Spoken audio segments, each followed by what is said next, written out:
LA, and I'm your host temporarily, well, for a little bit, Chris Haskell, Dr. Chris Haskell, in fact. And we welcome you out to this event. This has been an amazing weekend so far. 7 races in the books, 4 qualifiers, 3 finales, including the men's elite finale that just finished. And it's a beautiful day here.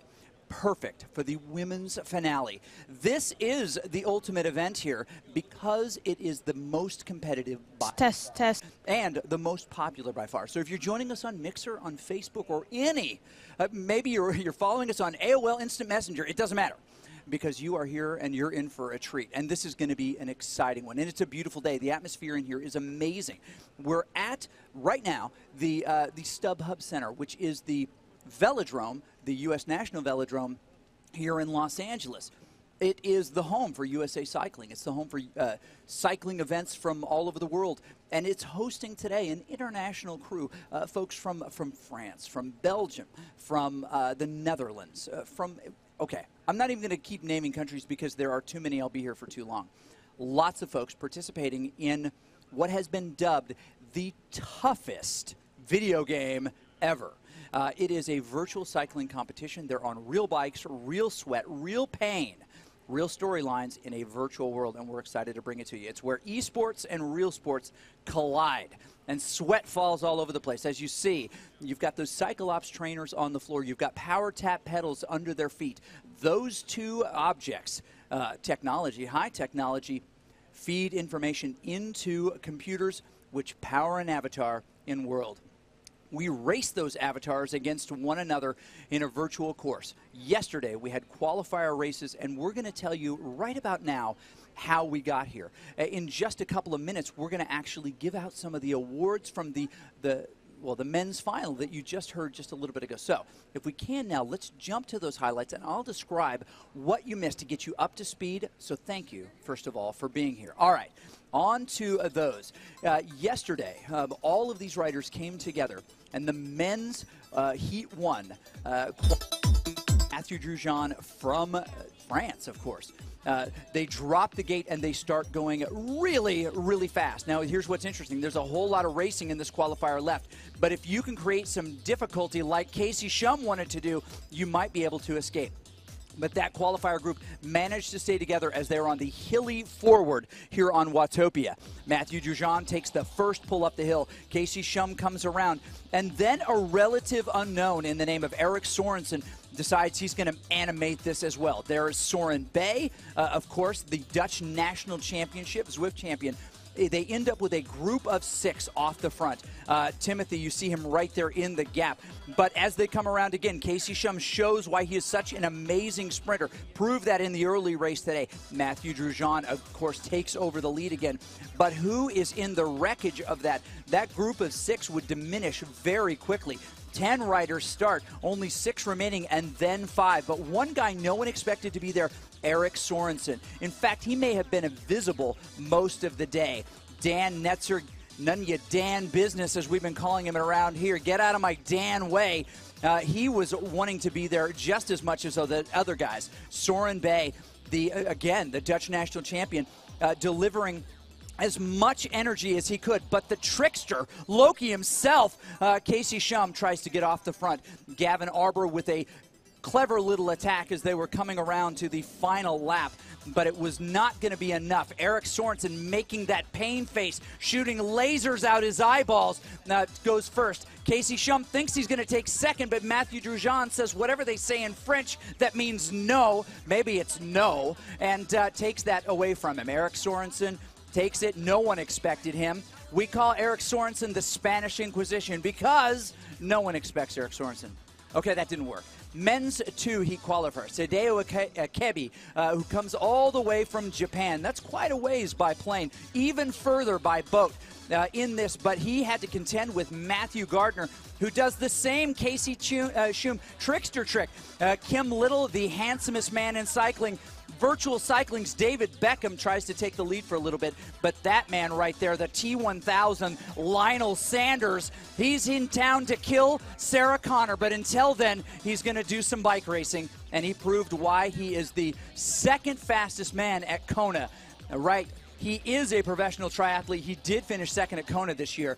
Sadeo Akebe, with his trance-inducing wiggle on the top of the bike, shows why he's so strong. Gardner with an attack on the hill the second time up. He's got Jesper Anker in his ear saying things like anger, rage, and he channeled those things. Lionel finds himself attacking again and again. He said coming into this, brothers, I'm not a sprinter, so I've got to try to break these guys off the back. And one of the guys he broke off the back was Kim Little. Finds himself with Akebe chasing that group. Chasey doing a happy dance, or Akebe doing a happy dance on his bike. But definitely a hot, hot day. That mad, Adam Zimmerman was very happy being in relative obscurity in that group. He was up there with that's Adam, Matthew, and Lionel in that trio. A lot of people talking about what Matthew Gardner might be able to do at this big sprint finish, but there's somebody who had maybe something else on his mind. That would be Mr. Adam Zimmerman. Now, you see that Gardner managed to this clever little attack with about 1.5 miles to go. Lionel Sanders didn't respond. Zimmerman stayed on his wheel, but Zimmerman would not be content to just sit on Lionel Sanders' wheel. He decided to break time itself and go around him as Gardner comes across the line and takes the qualifier, advancing him to the final. We find that Zimmerman wants that second spot really bad, and he did. He took it from Lionel Sanders.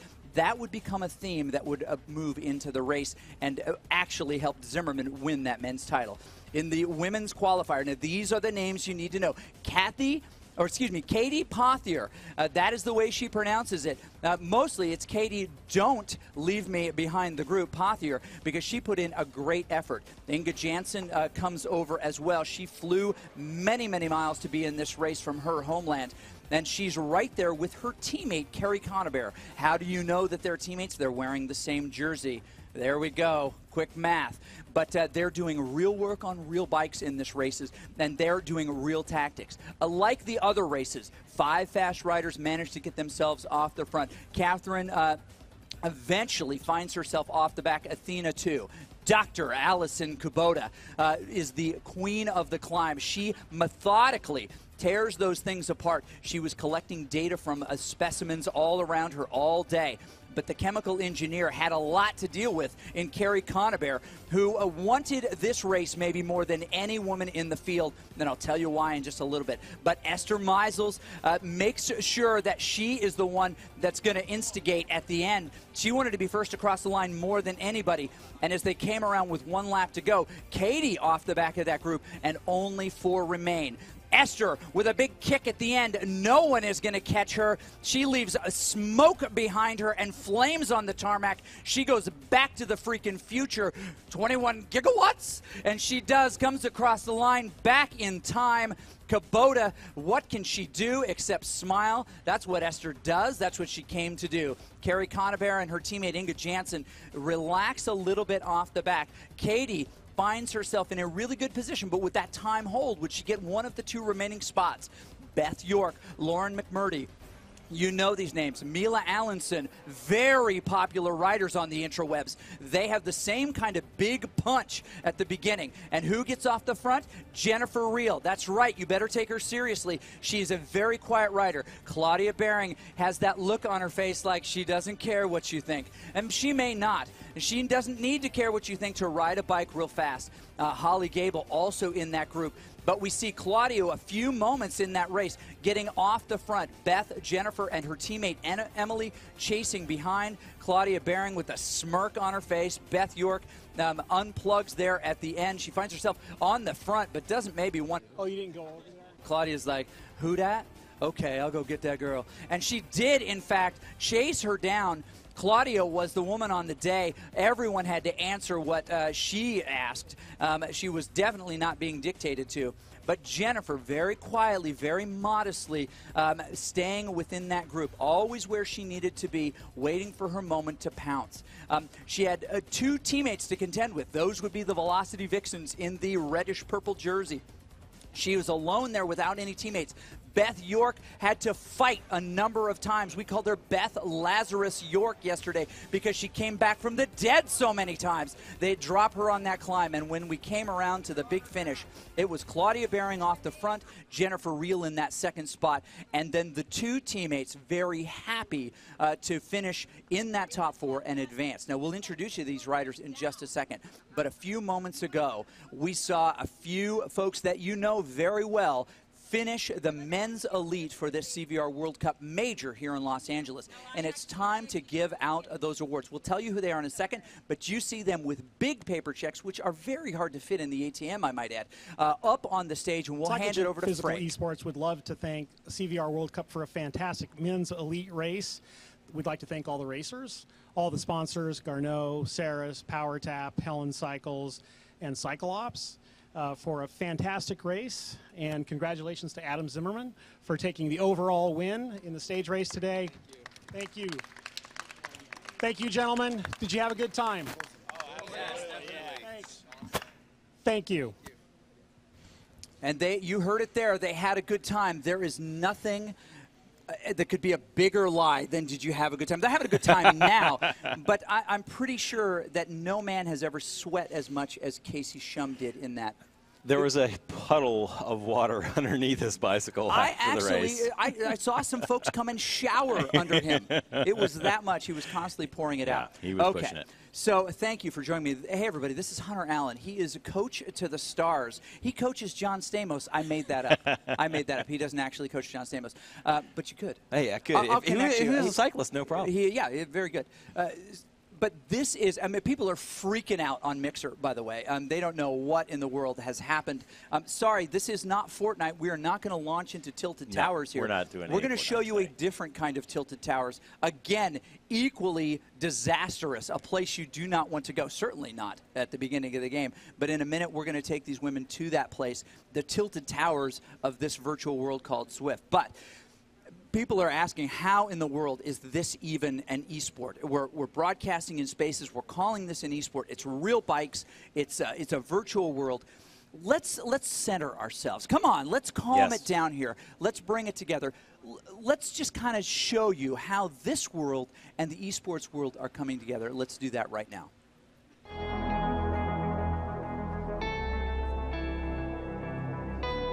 Esports. We love to play. Since the 1980s, video games and competitive gameplay have been part of our Western culture. The video arcade, the Atari, Nintendo, PlayStation, even PC gaming are all part of this rich cultural lineage of play. We play ourselves, we watch, we even compete. What makes an esport? Well, any individual or team game that can be played on a level playing field in competition, whether that's live or online.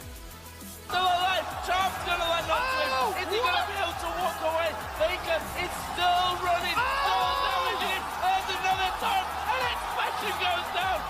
While there are half a dozen top-tier esports, more than 100 different titles are being played competitively around the world. Esports break all boundaries. They're played by men and women across cultures and can be played on consoles, PCs, and even mobile devices. Esports are truly a world sport. Over the last decade, we've seen interest, broadcasting, and live events eclipse those of their traditional sport counterparts. Esports are a massive draw. We love to watch them live, and we love to watch them stream. For people under 30, video games are the most popular media industry in the world, more popular than television, music, or movies. But competitive video game play is not just something we do, it's something we watch. In 2016, more people watched the League of Legends Championships than the World Series, the NBA Championships, or the Stanley Cup playoffs. That makes the top 3 sporting events in the World Cup, the Super Bowl, and a video game competition. Esports are the sport of the rising generation. Talented players, broadcasters, and managers are filling every level from professional, now to collegiate, high school, and even Pee-wee. To many, esports is the biggest world they've never heard of. But to millennials, it's the future of competition, of broadcasting, and of sport. But not the distant future, the future of today. This is esports. Fabulous. So that's esports. Now, the marriage of real bikes and real effort into a video game. As the folks on Mixer have described, I mean, smart people, not people like Trident 40, that this is a global esport, but it is the hardest video game ever. Yeah, right? absolutely. These guys have to pedal their bicycles when there is a hill in the game. The wattage or the resistance gets harder on the smart trainer. These smart trainers are wirelessly connected to their computers. That sends that information from the game to the trainer. It makes it harder on the trainer. The rider has to push against that resistance. We measure that resistance in wattage. Their heart rate responds to that. We're going to see heart rates in the 190s. I mean, it is going. We're going to see sweat. We're going to see grimacing. We're going to see suffering. This is the hardest esport there is. It's true. Now, those are smart trainers. Back in the day, I had a dumb trainer. I think it was called a Trident 40. It was not smart trainer. But these actually do calculations and push data to those other spaces. But you mentioned that they've got this piece. They've got power tap pedals, all powered, given to this program by Cyclops. Cyclops Ceres. Mm-hmm. They're incredible. They're incredible. They really do. I mean, these hammer trainers, they call them the Cyclops hammer trainer. They are about $1,200, and it gives this real feeling of riding your bicycle out on the road. And that's why all these athletes love these things so much. Not only that is they're incredibly accurate and they're incredibly fast, because that information has to come wirelessly, instantaneously from the computer to the trainer to give them that load like what they're seeing on the screen. Think of it this way. It's a joystick that makes you sweat. And I'm not like the ate too many Cheetos sweat. We're talking like a real sweat. Sorry, folks. Okay, now it's time to get this thing kicked off. Now, a number of these riders that you see in this finale, but not all, came by route of the CVR World Cup League, which was an 8-week season where you would line up for 8 global zones. So you see riders from all over the world. Some people ask, well, why aren't they just riding outside? Well, in some places of the world, you can't right now. Exactly. Right? It's winter. It's snowing. It's bad weather. It's terrible. Yeah. It snowed in the Mountain West today. It snowed in Utah and Idaho and Washington and Oregon. But it's crazy. So they're already training. This is how they not only train but race in the off season. It's year round, and it shouldn't surprise anybody, right? I mean, it's on the front page of the website. Duh, right? When it's snowy outside, you have to ride inside if you're committed. Not only that, but I mean, a lot of people live in the cities. Like, here we are in LA, we're in the middle of the city, and it's very difficult to ride a bicycle outside. These riders want to go hard, they want to stay healthy, they want to stay fit, they're competitive, they want to race, and this is the perfect outlet for that. They don't have to go out and have this danger of being in cars or having to stop on the stoplights every 100 meters because there's another stoplight there, and they don't have to drive hours away to go to some place where there's a nice quiet road. So this gives them that outlet, and they can do it right in their homes. They can compete against each other. The league races every Tuesday, Chris. They have different time zones from Europe to Asia. 8 different time zones, right? Anywhere you got a zone, you jump in and you get to race the riders in that zone. Yeah, so some people are racing morning for themselves, local U.S., but it's evening time after dinner in the U.K. or in Germany or even further east, and so they can bring them together into those zones and they can race with people all over the world. It's pretty amazing. But a handful of these riders came in a different track, right? They came in through the training track, and I'd love for folks to see that. We don't have much time, but maybe just a couple of minutes just to get a sense of what some of these folks came in for training. So what happened here is there's this other path to the performance category. Right now we're about to watch the women's elite event, but there's also a women's performance category, a men's performance category. These riders went through an 8-week training program. They scored points throughout the 8 weeks. At the end of that 8 weeks, the top riders won a free training camp. I went out with my other Peaks coaching group coaches. We taught bumping drills. We taught how to corner on the bicycle. They had classroom instruction. We taught sprinting. It was a free training camp, food, hotels, everything. They flew here to beautiful sunny California. We were able to spend a lot of quality time with them. And not only that, then they got to race in the actual finals here, and they went through the heats and finals. We've got 2 riders here in the women's finals that made it out of the performance category into the elite, and that is something to watch. It's incredible. All right, so we're going to tell you who's in this race right about now, so let's do it. In that first position in the women's race, sorry, this is the women's elite finale, CVR World Cup LA. So exciting. Emily Joyner. She is she's on a number of different teams, but she was definitely fighting with some of her friends in this yesterday. But she's looking great in this as well. Also in the field today, we have the next rider, Athena Pudovis, and she did a great job. She's one of your riders. She made it from the training. She's one of the ones that came out of the training, made the elite final. So a big surprise. And she is a killer climber. It said on hers, new to racing. That's her accomplishment. She's new to racing. But Esther Meisels, one of the odds-on favorites to win this thing. Team Jacques T PTZ in the virtual world, 5th in the elite bracket in Paris in the last World Cup event. She came live and really kicked some butt. Also in this field, very popular rider, Inge Janssen, right, from the Netherlands. That's that flag, red, white, blue. It's in a little different shape than the U.S. here. But we'll stay away from the geography lessons as requested. She was at Zwift Nationals as well in of course, the Dutch Zwift Nationals. Also, Junos Velocity Vixen. Hey, we're starting to see a theme here. That's our friend, Beth York. Also, Velocity Vixen racer there. She is very, very strong, and maybe the Il Patron of this team, she may be calling shots in the peloton here. Next up in the group, we have Allison Kubota. That is Dr. Allison Kubota to you. She has PhD and is really super awesome, super smart. She dictated the climbs last time. Super, super strong. Now, also in the group, we have Carrie Conabear. I'm going to give you a little bit more of her background in a second, but this is her road to redemption. The fact that she is in this is proof to herself, but from the UK. She did come all the way over from the UK, that she deserves to be here, and she's incredibly strong as well. The next rider, Katie Apothier, and she had a difficult time at the end of the race, but managed to get herself in the final. She made the elite final. Another rider, just like Athena, that came from the training group, qualified through the training, the performance level, but was so good, she made it to the elite final. Yes, and she qualified to be here. Claudia Baring, odds-on favorite from many people. She's a Zwift USA national champion.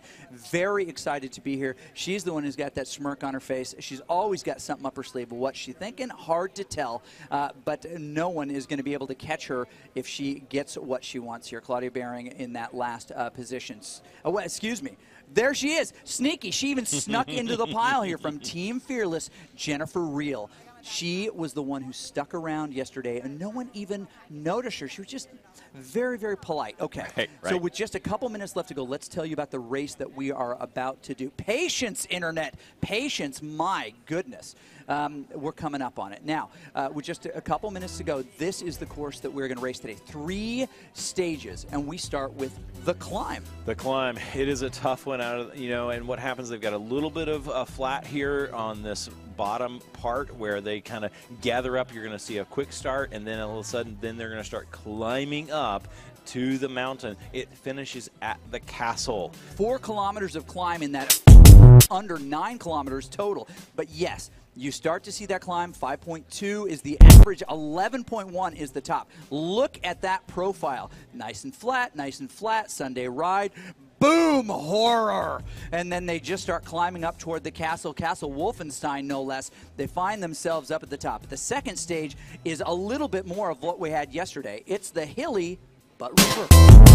And this is one of the favorite routes on Watopia, the island where we all ride inside Zwift. It's got this nice downhill here as you come down into the finish line. There's a roll in every finish. That also means when there's a downhill, there's an uphill. It's got a max gradient of 11%. It is not easy, and they're going to have a big time getting up. that sprint finish at the end, but it's a more gradual climb. If you're coming at it the other way, you can see how dramatically steep it is. But the final one is the volcano circuit. And what we saw in the last race tells us that you can still win it without taking a single first place. Adam Zimmerman got 2 third places and managed to get enough points in this final volcano circuit. As you see, you punch through this bubbling and it's a strange little course because you've got this long run-in and then 3 circuits around that volcano course. But when you come around on the final lap, this is what you see. A little up, a little down. We said before, it's not pancake flat, it's waffle flat. That's right. There's got peaks and valleys, and so it's not necessarily easy, but the really fast, high-power riders are going to be able to do that. Maybe the lighter ones will struggle a little bit more. 40 seconds. We take a tour around the group. We see their faces. Esther blowing in the wind. She's got her model wind. Inga as well. Smiles at this point. Beth looking very confident. Allison Kubota also look. You know what? She doesn't have an expression. She just does what she does. Carrie Conabear in this group. When the gate drops in 20 seconds, we're probably going to see an explosion and the appearance of people trying to get away. But they're going to take a right turn instead of a left. And Jennifer Reel is probably going to be in that group. That's what she does, right? She's a ghost in that way. There's Beth York. Beth commentator, Beth York. She's getting ready. Here she goes. Yep. And here it drops, and they're off. They're off. There's the Vixens in that red and kit where you see them at the front with the Mohawks. They are attacking right from the front. You see Emily Joyner on the front, and then you got Claudia Baring right behind. They are on there, and Kubota is really close behind as well. She's not going to let anybody get away. They have got an incredible power output here, over 300 watts. That powers some toasters, ladies and gentlemen. Look at the heart rate already of Esther Meisel, 182. This is an incredible effort for her. She's already having to get up bring that heart rate up so she can match the pace of the other riders. Carrie Conabear now on the front. Emily Joyner right there. Athena Padova, again, remember, she comes from the training, from the performance category. She made it up there. She is in here, and she is going to be pushing it. Claudia Baring looking pretty relaxed. Holy smokes. Yeah, watch out. That's what she does, you know. Eyes about half open, just kind of, you know, indifferent. Whatever, man. I'm just gonna win this thing. So no worries. She is incredibly strong, and we mock at times the lack of expression on her face, and but the truth is she's right there. Katie finds herself in a funky spot, getting gapped a little bit off the back. There are a couple of these gaps. She finds herself there, but you know what? This could be part of her strategy. She doesn't want to get too hot too quick. What happens to the body if you really just overexert too early? Inga's got to get on this group. Yeah, by the way. Inga's got to get on this group right away. She's got to close it down immediately, and she looks like she's doing it. Yeah, she's going to do it. Yeah, she doesn't want to do it, but she'll do it. If you overexert, what happens is, and Katie went really deep yesterday. She went really deep. She blew out all of the glycogen, which is the stored energy in her muscles and her liver yesterday. That is very difficult to recover from, and it is going to be a challenge for her today because that was not a small effort. It was huge. No, I mean, a lot of people would think of that as a bonk, and whatever you do, don't look up bonk on Urban Dictionary. We're not talking about that bonk. We're talking about a different kind of bonk where you deplete all of the glycogen stores, and you cannot do the things you think. It's not even desire or effort. Right. It just physically stuff doesn't work. Yeah, all the blood sugar, your blood sugar drops. You can't think straight. You can't do anything. You're just your body starts shaking. You could become hypoglycemic, and it is not an easy place to recover from. So this is maybe what we're seeing here with Katie, and at the same time, there also could be some strategy involved here. She may say, hey, you know what? I am the one of the rider that is most likely not to do well on this. I'm going to save it for the other race, so that could be a part of it. So back to the big group, you know what? We saw Inga Jansen, like a teenager taking out the garbage. She didn't want to do it, but she did. She found herself back in that group, and that's a good thing because you know what? We're a team here. We work together. Absolutely. We make sure that things get taken care of. She is trolling the back of the group in a very Frank Garcia way, waiting for her opportunity to pounce, and she can. She's got 4 with three other teammates in this group. And that changes the dynamic, and maybe now is the time that we introduce that little thread of a storyline. What is the possibility that 4 teammates can do in a race like this? No one else has a teammate like that. Yeah, it's the newest thing here to these riders and to CVR. We've never had this team dynamic where we've got Carrie Conabear in here, we've got Emily Joyner in here, we've got Beth York in here, and they are really making sure that they are staying on the front. They're protecting. They could be protecting another rider. They could be holding back. They can attack the other riders. It could be something where they have to work together, and that's part of this. There is a draft inside the game. You get on, you see this, and you see, well, what's going on? Why are the riders riding together? Well, it's because it's just like in real cycling. There is a draft here, and they're riding, and they're getting a draft. What that means is the rider right behind them gets a little bit easier workload than the rider in the front in the wind. So yes. That's what they're doing here. They're sitting in the draft. Now, look at all the Vixen riders here. They're about to take the big left hand here on this creepy little island. But look at they have gone, they're so coordinated here that they even have tattoos. They're press-on tattoos. Yeah, they were doing them earlier. Yeah, right, exactly. They didn't give us one, and I don't know what that means. I mean, I thought I would be at least an honorary Velocity Vixen, but no. Beth Lazarus York says, not right now. This is where it's going to be very, very interesting. They're going to try, and as they move through this final section, we're going to see a little bit of a bump up. I don't think we're going to spread out too much, but that may be the time where a Claudia Behring decides that she is going to go, that a Jennifer Reel decides she wants to push a little bit more, or maybe we could see some of these interesting tactics by one of the teams. Now, there are 2 teams here, so Claudia Behring is not alone in this. You'll notice there's a Vision jersey on her back, but she is not the only Vision rider in the group. Maybe a little bit hard to read. Vision, Vixen, but Allison Kubota is a Vision teammate. This is a different kind of racing, and this first climb, this first stage, really doesn't lend itself to a lot of team tactics, right? It doesn't because it really is power to weight ratio. This is a climb. On the climbs is power to weight ratio. It's who can put out the most power for their weight, and it is really, that's it. You've got to pace yourself. Here we see Athena going right away. She's taking off at the front, putting out 300 there watts. Goes Emily. And she is a light rider. She is an amazing climber, incredible climber here. So look away. She is attacking right away. Now, power to weight ratio is an interesting thing. Allison Kubota is a really strong climber. At least what we've seen so far, her strong climbs tend to be those of the 3 to 4 minute variety. Does she have a 9-minute, 4-kilometer climb in her legs? Hard to tell. She's a really tall rider. She's a really strong rider. Right. That's not a weight joke. No. But when you compare her with somebody like Athena, who's 5'1", 100 pounds. Part of what makes you a great cyclist here is your lung capacity. So the longer your upper body is, the better you're going to do. So you've got to be able to take that oxygen in, push that, get that into the heart, get that through the heart, into the blood, back out into the lungs. All that stuff has got to happen. We've got an incredible amount of lung capacity determining exactly how fast you can go inside any cycling race, not just inside Zwift. Not just inside Zwift. And look at that. You've got Velocity Vixens trolling the front here. And you'll start to see, Carrie Conabear hair already out of the hairpin. Things are kind of coming undone. This is going to get messy real fast. There are going to be some very, very painful faces. Velocity Vixen in those kind of purple jerseys with the orange stripe down the back. They kind of slide around a little bit. They find themselves there. Athena getting coaching. Look at all these folks enjoying. Now, those racers seated right near her. You see Kim Little. You see a number of different folks. There is Ikebe right there, who ended up winning that first race today. Just keeping his eyes on her. And then Jesper Anker, well-known commentator, jolly good guy. He does a lot of crochet. A lot of people don't know he knits, but he does.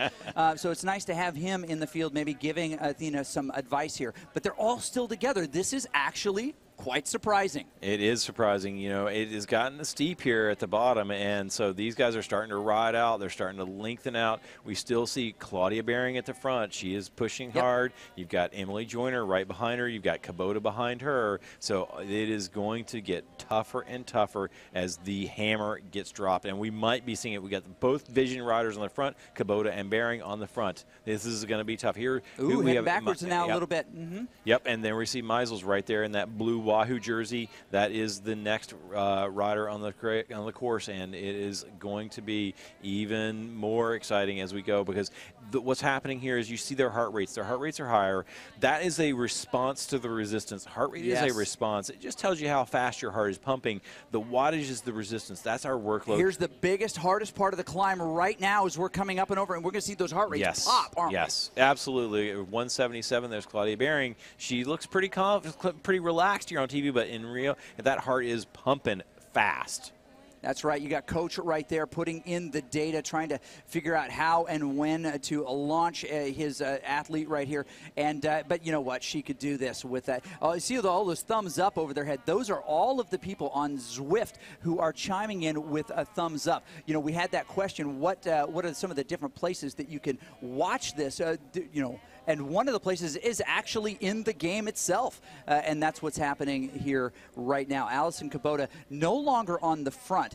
We said that, you know, she's definitely got that 3-minute climb in her legs, but does she have a little bit more? You mentioned the lung capacity. She's a really tall rider. There's a foot difference at least between her and Athena, and you know, smaller lung capacity overall. But with that slighter weight, she doesn't have to put out nearly as much power to achieve the same watts per kilo, the power to weight ratio. Exactly, and all of these riders had to weigh in, so they weighed in on a certified scale. That way we have their weights exactly in the game. All of the Cyclops hammer trainers have been calibrated, so they are consistent between each one. So that is a critical piece to this, so that each rider has a fair and equal chance at winning. Now, at the same time, power to weight ratio makes a difference, because if your power to weight ratio is greater than somebody else, that generally means you're going to do better on a climb. Not always, because there is tactics involved, Chris. Yes. But it generally means that. So that's where we're kind of seeing these tactics here of these riders riding together as a pack. Nobody has really attacked yet. We've seen some small forays, some little tests. What's happening? Oh, I want to go a little bit faster. Oh, no, I'm not quite yet to see that. So we're going to see some fireworks as this climb gets longer and longer. This is where it's getting serious. I think the tactics right now are a little bit of a lullaby. Go to sleep, right? But it's not happening. These riders are staying together. Who is going to be the one to instigate this in just a little bit? I think that there are a couple of potential nominees, right? The most aggressive rider in the peloton. Is it Claudia Baring? Is it someone like Alison Kubota? Is it Carrie Conabear, who's got a little bit of a redemption ride in her legs? She wants to prove what she is capable of, and she's right there trolling the front as she should be. Look at 3 Vixens on the front right there. Yep, they're 3 right Vixens there on the front. with Kubota right there. So, they're all 3 going to the front. Are they going to lead out one of their riders? Well, very interesting, and you can keep track of this at home, or you're watching it on the telly, or probably your device. You can look over at those watts per kilo directly below their name in the right column right there, the rider list. You'll see their overall exertion, basically their power to weight, their watts per kilo, and that is a number that is, we could debate it, but we won't, fairly standard across those riders, regardless of height, weight, and overall power. It's not the number of watts that you put out, it's how you can use those watts, right? It's not the horsepower, it's the horsepower that can be applied to the weight of the vehicle, as it were. Exactly. So, so what's happening here is that we're kind of sitting in that spot. Katie Contier finds herself in a different place, but she's doing actually really good work at nice high watts for her. But a heart rate that's not necessarily ringing the bell. She's being thoughtful here. She's accepted that this may not be her climb. Yes. She wants to stay in the right spot, so she's in a great spot to move up in the other races. As we've mentioned, you can get lots of points in the other races without having to do this. But Claudia decides it's time to put something into action.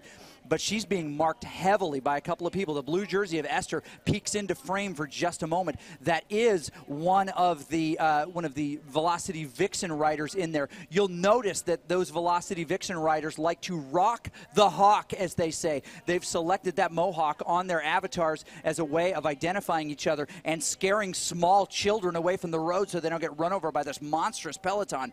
But the Vision riders now also trolling the front. Everyone wants control of this, and the person who's hanging in here, maybe doing the most creative riding, is Esther Meisel, right? Yeah. She's a lone rider in the field there. She's from Team PTZ. BJ Alfonso harbors that group. He is the director sportif. He's been messaging throughout the day. He's in the chats. He is very confident in her ability to win it all here in LA. Yes. And that is pretty exciting. Moving to the front now, we have a Vision rider trying to get something to happen, but maybe just a drift by. We see right there in the yellow jersey, almost invisible to us again, Jennifer Reel, staying where she needs to, near the front, but not on it. Well, there she drifts to the front. She's setting the pace that she wants to. But the watts per kilo are still pretty calm. Right. What's going on? Are their legs tired, or are they waiting for the perfect moment? We've often seen many, many more explosions before now. Yeah, I'm really surprised, to be honest, Chris, because usually this is separated by seconds and 30 seconds or so, where riders go off the front and just drill it all the way to the finish line. Yep. We may need, I mean, this will be surprising if we don't see that happen, but maybe we're starting to see it happen. Emily Joyner there looking like she's starting to put down some power and starting to have to really do something. She's got an ice sock around her neck, another drift to the front here. But this is a big group here. You see those things around her neck. That's ice to keep her cool. Very, very smart in this climate-controlled arena here. Right. It's 71 degrees all the time, 55% humidity for the wood, right? This is, we're inside in here in the Velodrome in Los Angeles. But we're starting to see a little bit of work. We're hearing murmurs from the crowd. Claudia. There she goes. She knows how much runway is left, and now she's seeing, are there any other planes that want to fly with me? Who's going to be my wingman? Call the ball, but it doesn't look like it's going to be any of her teammates. We do not see Kubota in that lineup. It's Meisels who wants to fly right behind her. That's Iceman. That's Viper. That's not who you want, right? You got to get up there. So and look who's in third, Athena, the woman who made it from the training, from the performance group. She's in third place. I told you, she is an amazing She runner. is. Now, and what look, she's got to do. She's going to second place. She's passing Meisels. Yes, now she's got to jump into the wheel right there. She's got to jump into the wheel of Jennifer Reel, because that's the one you want to get to. You're right. You're right. And Jennifer actually making a move of her own. Passes Meisels, passes Bering. What is going on here? The world. Holy cow. No kidding, but Bering is not going to allow that to happen. She wants it right back. We have not seen this kind of back and forth aggressive racing for almost 90 minutes, right? Because there's not been any racing for the last 90 minutes. Well, there's that, yes. Okay, absolutely correct. So Esther putting on her serious face, she says, take me seriously. She's going to sit right on the wheel of Bering. I think she's got a little bit more top end than Bering. Bering listening to, believe it or not, the Dirty Dancing soundtrack from 1986. Patrick Swayze. Patrick Swayze, your right, favorite actor. Like the Wind. That's the song playing right now. At least that's my guess. But in this group, you see all of these riders doing what they can. There's Athena getting all the coaching that she could possibly get and all the encouragement. Jesper Anker pointing at the screen saying, this is a screen. She says, yes, I know. Thank you, Jesper. But she's going to try to catch those riders. She's doing it. Claudia sees the castle in the distance and wants to be the first to get there. Wolfenstein in view. They're going to come up out. But Esther is actually closing her down. Big attack by Esther. She is taking it. She is going hard. She's catching up to Claudia Bering. She might just slingshot around and go to the finish line. She would be smart to do that. Look at her heart rate. It's at 200 beats per minute. What? That is a record for her, and she is definitely pushing at the maximum. There is no doubt about that. Look at Claudia, over 300 watts, 354 watts, 320 watts. Esther is out of the saddle, digging hard. She is Oh, trying my to put her goodness. whole Yes, entire here it body comes. into The this. big finish. Esther has the opportunity to come around her, but she's got to put everything into it right now. Now, here's what we've got. She's going to try to slingshot around her, but what does Claudia have? She actually puts on the gas herself and actually starts to pull away from Meisels right there. And unbelievable that this is happening. She's coming up over the top of the group right here. She's got a little bit on her screen, but that is just it. Don't worry about it. She's going to get to the top. Meisels trying to close the gap, but now it doesn't look like she's going to do it. Gets out, puts down 400 watts, comes across that line first. Esther Meisels right behind her in the points there, comes up and over. She's not going to get caught by Jennifer Reel, but this top three is exciting and surprising. There's Jennifer Reel coming up. We've got some more head-to-head races coming. Carrie Conabear finds herself in 4th place, high in the points. Finally, Allison Kubota comes there as well. This may not be her course, but she is still in this race. Crumpled over the bars. My goodness, really? Yes. That is a lot of work right there. Okay, so here's what we've got. A couple of riders still on course. Beth has finished, right? And so here are the gaps. You've got 6 seconds from Claudia to Esther. You've got 3 seconds from Esther to Jennifer.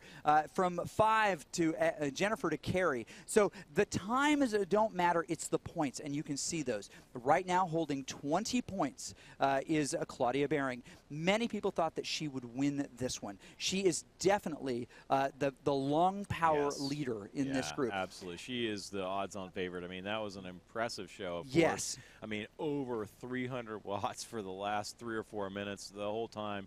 I mean, she was going hard. Those are the kind of wattages that we would see in professional bike races by the women. World champions put out that kind of watts. It is incredible, her effort there. Just to give you a perspective, 1 watt is 740, or sorry, 1 horsepower is 746 watts. What? So she's putting out a half of a horsepower right there. I mean, that is impressive effort. Really, really incredible. Quick maths. Okay, so we've got 4.5 minutes or a little bit less until the start of the next stage. And we saw some interesting things happen there. I want to point out that Athena, who was in that 3rd spot at one point, holding that, ended up fading quite a bit. She ended up losing a full minute. Now, Claudia put on the afterburner there and managed to get just away from everybody. So let's exclude her for just a second. But did Athena take and hear the crowd and overcook a little bit? Did she maybe empty her tank before she was ready to? It's very likely she did. You know, she's an incredible climber. She was right there hanging with these elite riders, and she blew up. You know, that's what we call it. When you go over your threshold, you can hold it over your threshold for a certain period of time, but then eventually you are on borrowed time and you can't maintain that. And her turbo ran out. It was just done at that point. Out of gas. She had to really recover because she exploded, and now it's like, okay, I need to come back. She lost a minute to Claudia Behring. Yep, lost a minute. But Vision, Team Vision and Team CEO Nathan Guerra, very happy with the performance of Claudia Behring in this. Less, impressed with the performance of Allison Kubota, although she did a fantastic job still. She was only a few seconds off the win there, so I don't know what he's on about. But a few others that made it high in that group. We did mention that Beth York and her teammates are really nice in that, but the highest finishing velocity Vixen rider in this case is Carrie Conabear. Carrie Conabear. I mean, she's great, man. She keeps on coming. She's like the Energizer Bunny. She just keeps it, takes a lick and keeps on ticking. Now, if you remember, watch too. Yes, if you remember back to CVR Paris, Carrie Conabear in her opening race in the qualifier found herself in almost a mishap of a group break, and this will sometimes happen, where based on the washing machine, the car wash, if you will, with people cycling in and out, the group broke into 2 pieces. Carrie, one of the strongest riders, found herself in the tailing group. And at that moment, as she tried to bridge up, she finds herself against a group that is also attacking. Right. So the group surges. She surges, and she can't get it. She sits back, and she recovers a little bit, and then she goes again. She's like, I have to get up with that group. She attacks again. She chases for a lap in no man's land, in between 2 groups, by herself, chasing 5 fast riders. And we see the amazing effort but it doesn't result in what she wants, and she finds herself in that other bracket. Here is the way this last stage finished, if you just missed it, or if you want to hear us talk about it again. So Esther putting in a big piece of work right there. Claudia, that is the most suffering we've ever seen her do. She sees her foe jump into frame and says, no thank you, and decides to jump herself and go really, really hard. She shifts time. She actually goes forward in time. She's going so fast to an event that hasn't yet started. It's trying to load her into an event. That's not what's going to happen for you right now, sis. 400 plus watts That's here. 500, 501. She dings the bell right there, wins a prize, winner, chicken dinner, and she comes up into Castle Wolfenstein by herself. Esther, realizing she can't close that gap, but has the gap, starts her recovery a little bit earlier and puts herself in that spot. Jennifer, of course, in that third spot, and Carrie Conaber in that fourth. Now, Carrie did not make the Elite Finals in Paris, and she took it out on every performance rider she possibly could. She was so unbelievably dominant in that performance race that that people are like, oh my gosh. Yeah. It's not fair to those, to the performance bracket if Carrie doesn't make it. But thankfully, she put herself in there. We've got 28 seconds to go to the second one. Now, this is 2 laps of hilly reverse. What are the trouble spots? Oh, well, the climb is the trouble spot. You're going to see some attacks on this climb. So that's going to be where, again, you'll see Claudia Baring. You're going to see Esther Meisels go for it, and Jennifer Real go for it on that climb to put a effort in so that they can try and break away from the field, from the peloton. And here we go. Here goes the drop. And there we go. Claudia Baring attacking right from the start. Right from the start. She wants to get off. There she goes. She's got Claudia Baring on the front. We got Jennifer Real. She's in second. Then we got Emily Joyner in third place. Claudia Baring getting a great jump on everybody, forcing the other riders to come up to her. There is Kubota right on her wheel.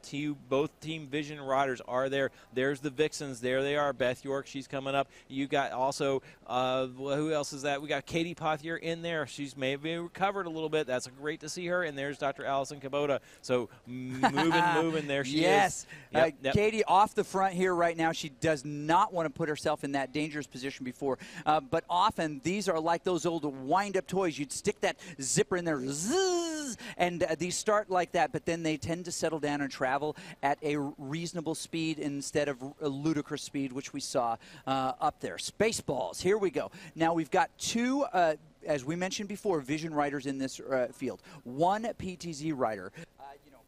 Esther, she rides for the love of the game. Well, she's got that Jocko, but she's also a PTZ rider. That actually makes 2 in that group. But 4, this is where I think we're going to start to see those tactics come to play. Carrie is their top rider. Is she their Il Patron? Is she the patron in the group, the one that everyone then serves? Well, that's a great question, and hopefully these ladies got together. I assume that they did, and I kind of think they must have before the race. They have tattoos. They've gotten together. That's true. That's true. They gave each other the tattoos, so they talked about team strategy, what's going to happen from the first race to the second race, and right now they've got to protect Carrie Conaber. They've got to keep her out of the wind. They got to make sure that she is resting up. They can bring her to that hill so that she is relaxed. She doesn't have to get on the front, and the other riders can break the wind. And so that's what we're seeing, right? Inga Janssen on the front right now. She's the one setting the pace, breaking the wind, and then you've got Carrie Conaber safely tucked in behind her as well, and which safely gives her tucked in, yes. Exactly. It gives her that chance to rest, because you do get a rest here. If you're riding behind another rider, your resistance is a little bit easier. There's an incredible algorithm that happens inside the Cyclops Hammer trainers when that message is sent from the game, from Zwift into them, to ease up the resistance, but keep them in the game and keep them right on that wheel. So that's what we're seeing. We see it. Here's Athena. She's back there. Hopefully she recovers. I think she's going to do really well on this hill. Yep. She pushed herself over the top, blew up in that first hill climb, but I think she'll be fine here. And so what's one of the ways, as Athena, again, she's new to racing, and she is going with some incredible, she's racing against the U.S. Women's Zwift champion right now. Yeah. There's so many champions in this group. So what does she need to do more over between now and, say, the next one. The next one, well, she needs to keep her training up. I mean, she's got to do this.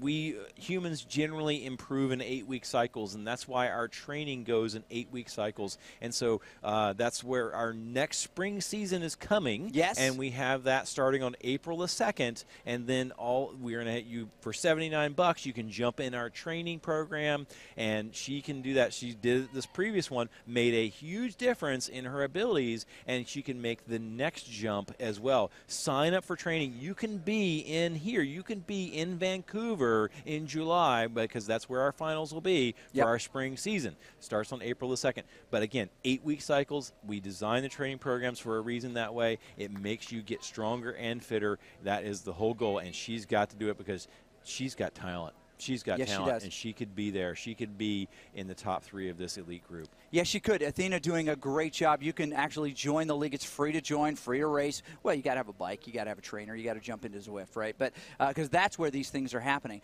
But Claudia, with 20 points in her pocket and quite a bit of confidence on her face, now has to be very, very strategic in this. There's a danger in her position when she has so many teams that can work against her and only one teammate that may or may not be here in Los Angeles to help her out. Exactly. Right? Exactly. And that's Allison Kubota. Right. Again, they do race for the same team, but they may have very different interests in this race. They don't ride together a ton. They certainly don't ride in the outside world because they live in different parts of the world. But teams can be developed that way, which is really, really interesting. When you can do this kind of virtual racing, and someone like Inga Janssen from the Netherlands can actually race in a time of season where no one else is out on the roads because the roads are covered with ice. Exactly, and this is where this makes this indoor racing, it makes virtual racing such a great training tool. It makes it such an exciting place to socially interact, to work with others, to lots of people talking online to each other throughout the day, throughout their rides. They're meeting. These riders know each other. They've talked to them. They've seen them on Facebook. They've interacted with them socially from this place,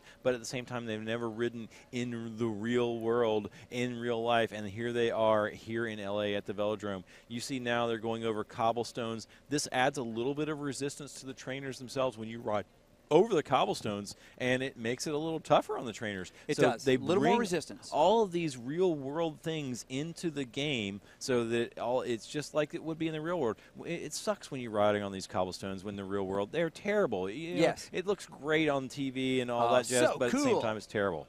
It's not fun at all. Not but here we fun got at all. Ooh, big attack coming over the top, and this is one of the spots that you do that. It's Carrie Conabear moving off the front here. Is this an attempt to soften up the group? Maybe not. Maybe it's just a trial attack to see who's going to respond. And guess who responded? Claudia Barron.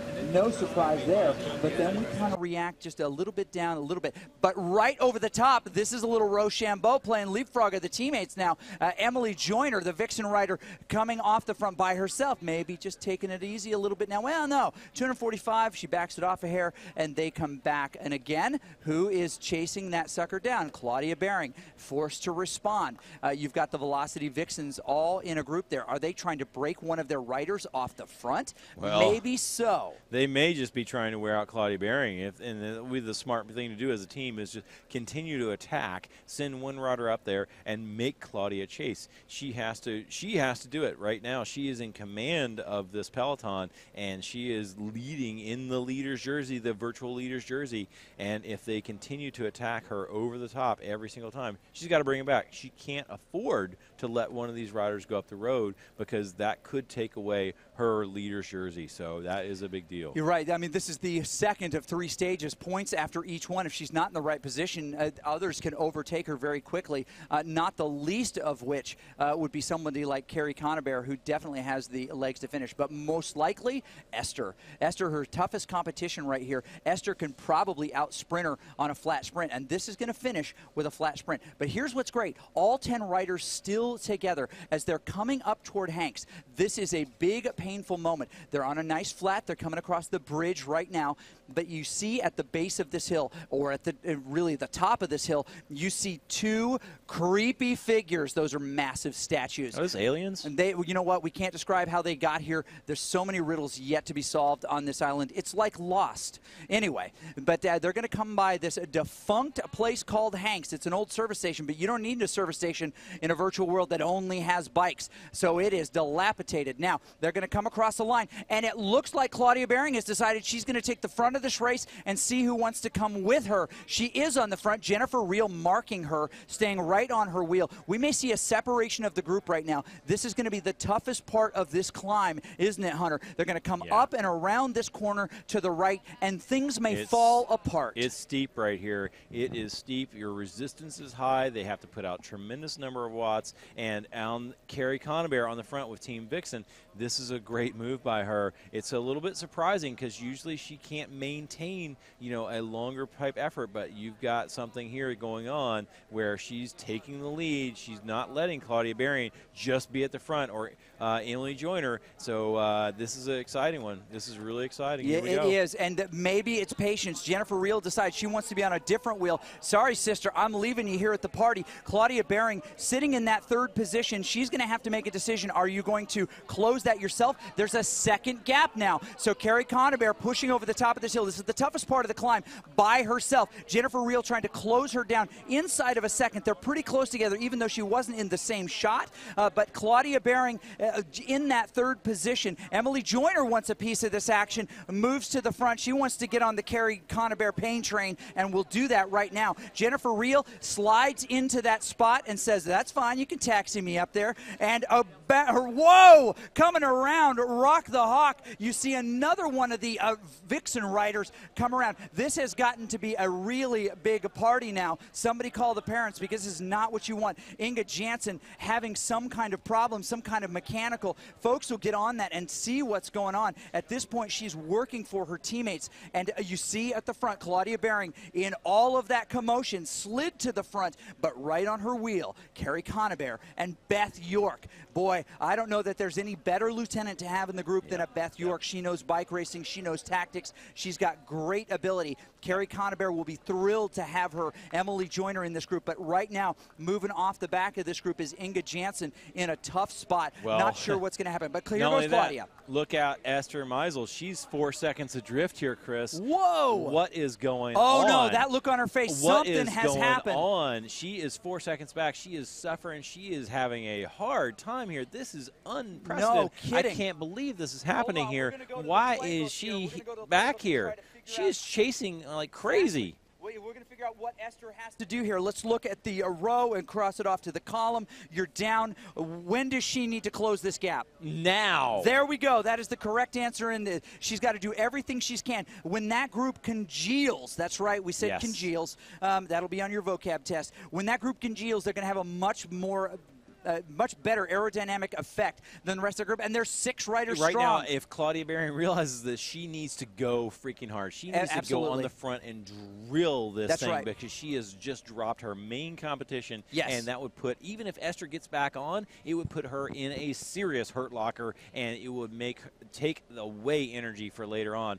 There is Esther. She is really having a hard time here. Yeah, she is. Look at that heart rate. Rings the bell. 187 in the heart rate. And you see her heart rate is still high. Her power is dropping. That is a physiological reaction to too much stress on the system, isn't it, Coach? Yeah, absolutely. It is not a good sign there. It is really not a good sign. And I don't know. She's out 20 seconds down at this point. It is not looking good for So Esther. if you're BJ Alfonso in the team car, you've got one rider who did make that group. Do you send your PTZ rider who made the break back to get your Il Patron? No, I don't think you can, because I'm concerned at this point that rider wouldn't be able to bring her back. Right, and that's too big a group. Oh, it's too big of a group. They are flying down the hill. You've got to make sure that you've got her in there, and you've got to keep her going.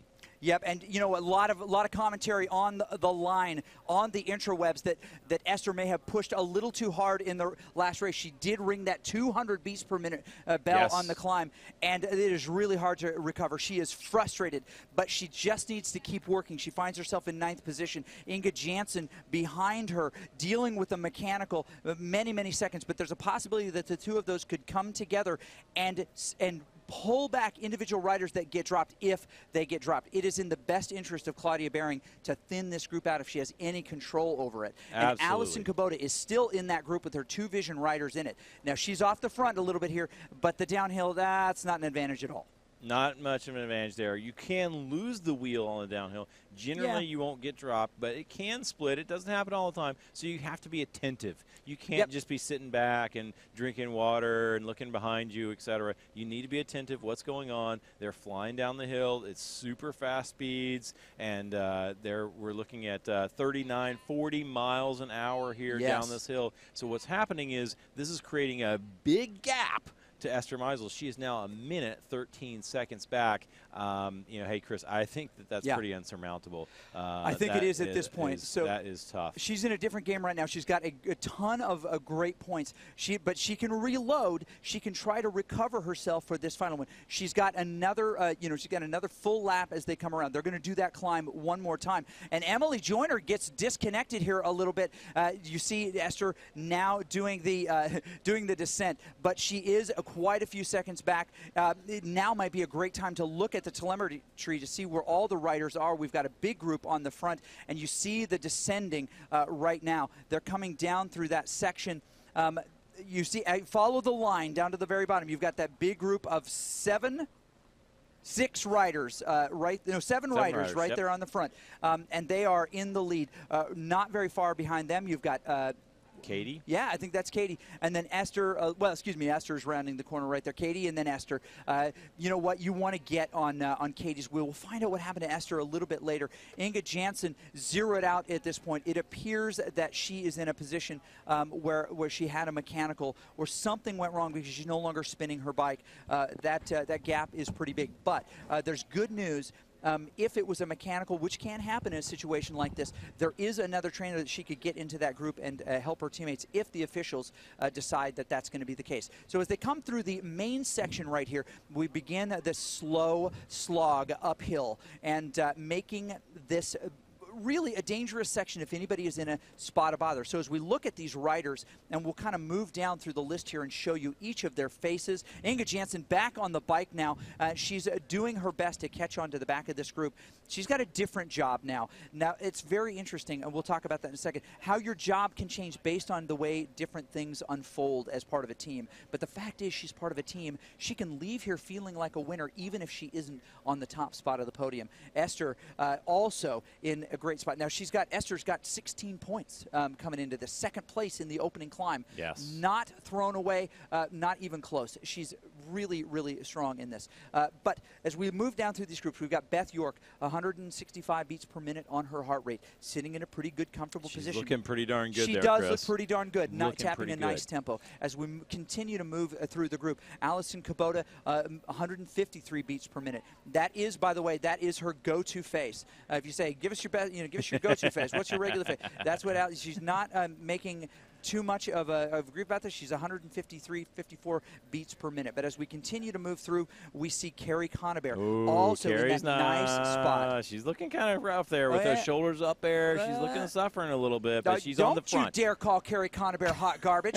She is not. No, she's tilting. She's listing a little bit to starboard right there. She may be taking on a little water, and in fact, she is taking on a lot of water. But she's in a good, comfortable position. All right, there we go. There's the smile I'm used to. She's not going to let us talk about her. That's Very the good. Smile Katie Pothier also doing a nice job, tapping out the tempo that she wants. Looks like she had a heart rate monitor failure. She's no longer sending signal right there. That is, she's got to wiggle it, and it may come back on there. Fresh batteries on all of these over the last couple days. There we go, cleaned up. She's doing a nice bit of work. Claudia Behring, though, doing much higher heart rate than those people around her. Yeah, she's on the front. This is not the face she made yesterday. This is not. She's gritting her teeth there. She is gritting her teeth. I mean, she is she's strong. There's no doubt about it. She's very strong, but at the same time, she's being stressed. She is absolutely being stressed, which to be honest, I'm surprised about, because this means that she's going to have to really dig deep to get rid of these other ladies here, if she can even do that. We saw Kubota right there on the climb. We saw Conabear on the climb. We saw Beth York on the climb. We saw Athena right there as well. And right now, nobody who's taking the lead. It's it's bearing. Claudia Bering's in the front. She's in the wind. All these other riders are sitting on.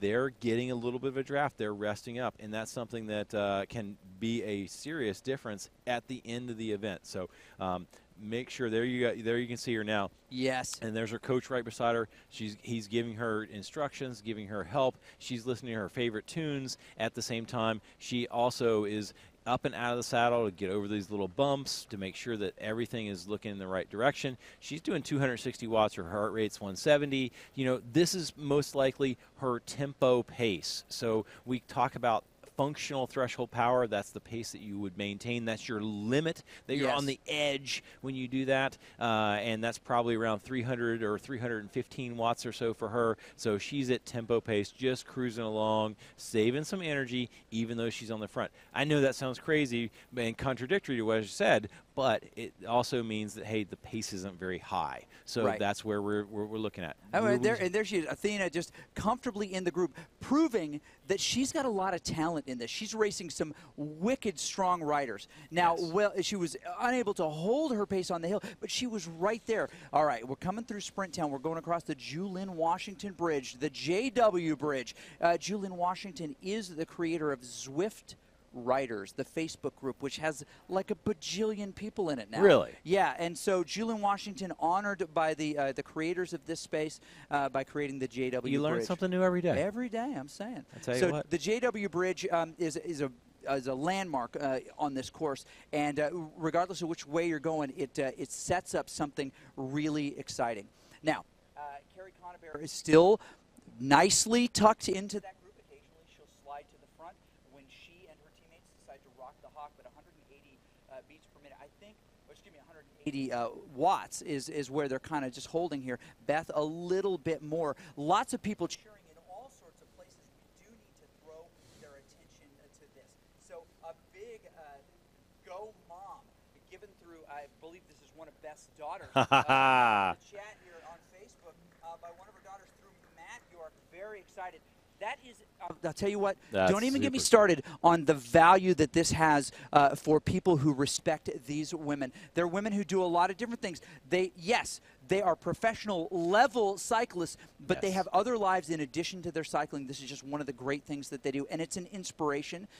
Maybe we can't have it all, but you know what you can have? You can still keep your competitive loves alive. You can still keep exciting events like this going, and you can still live the rest of your life. You don't have to sell it all to the devil, which is professional You cycling. don't have to become a monk, right? And right. And we saw earlier, in the performance category, Mila, her son, her 10-year-old son was right beside her, coaching her. He races as well inside Zwift, and he was there coaching her, inspiring his mom, telling her she was doing a great job, positive affirmations, telling her to push. He knew the courses. He's been riding in this thing. He knew exactly. It was a perfect mother-son moment there where all of a sudden you got a great family event and you can do it in your own home. You can have fun and you can race.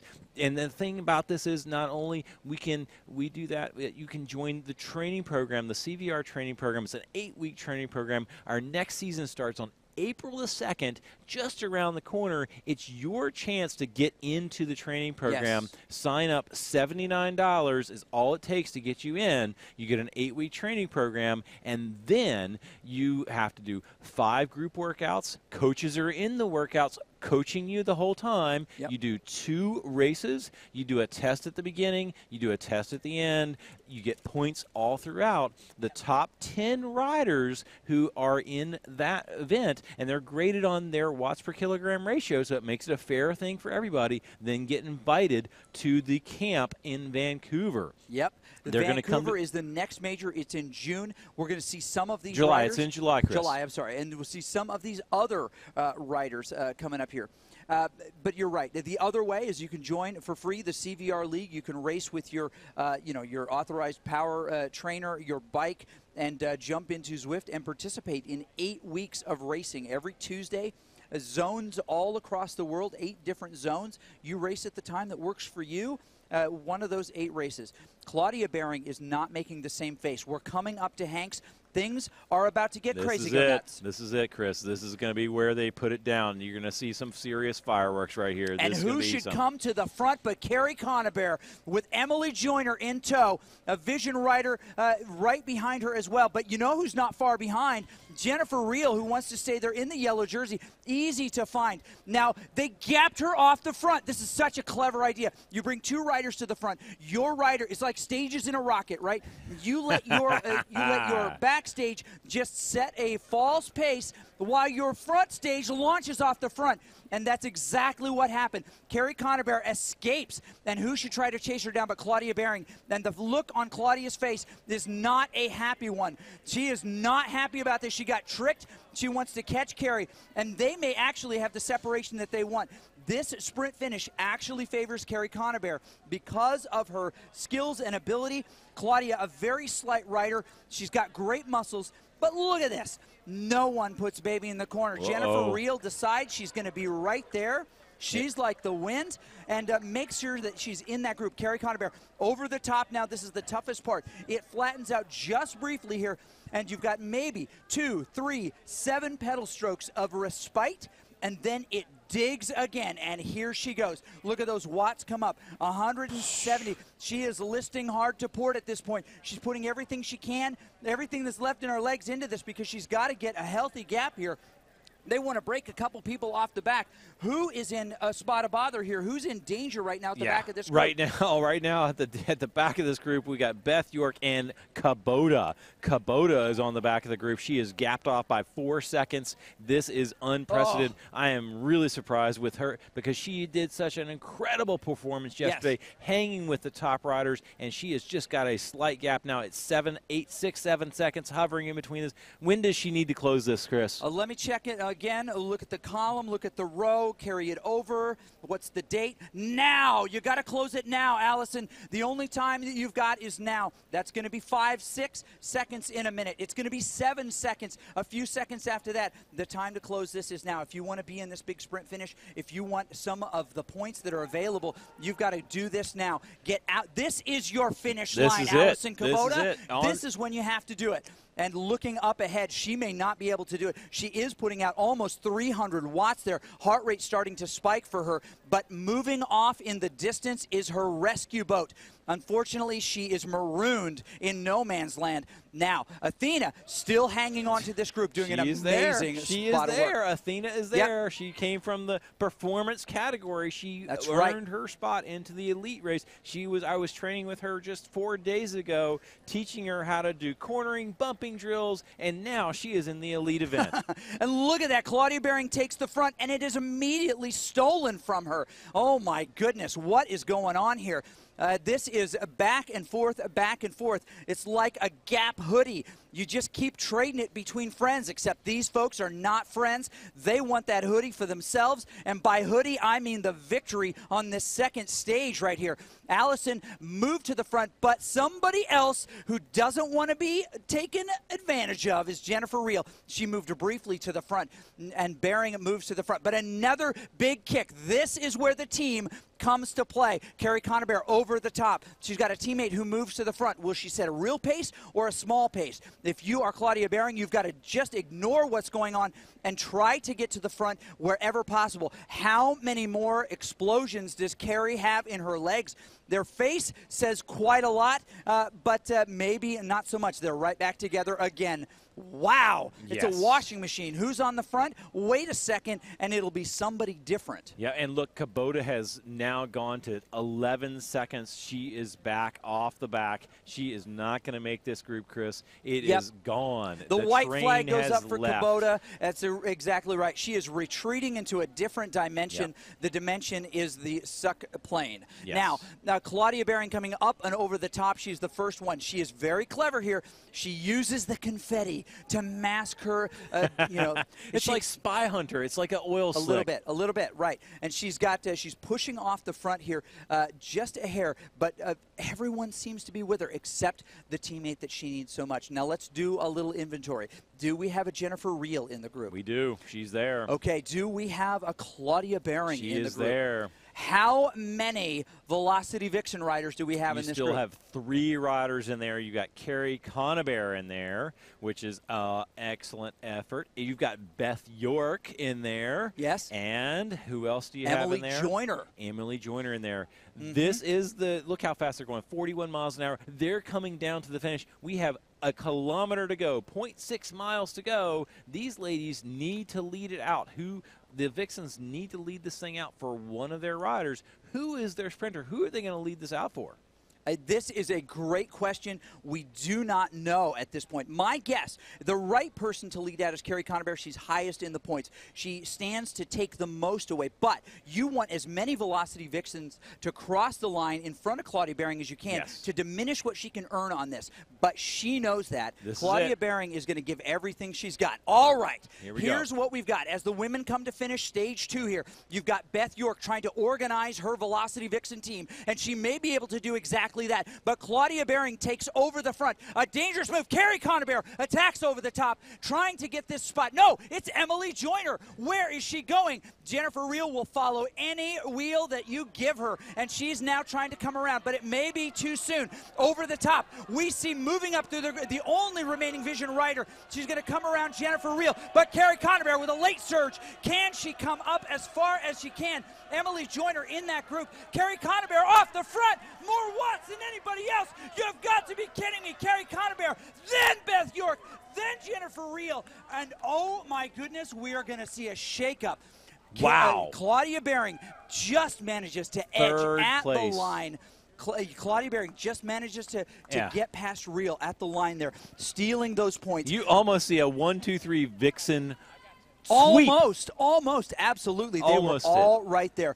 The most impressive part of that is once that spot was secured for Carrie Conabear, she wasn't going to take it away. Beth York wasn't going to take away that spot from her teammate, but she wanted second. She wanted to make sure. She put the stamp on second place. Great job. That's right. Great now, job. And here is why this is important, ladies and gentlemen, and we will show you that instant replay in just a second. We'll tell you how it went down, because that was unbelievably exciting. And the internet agrees, it just exploded.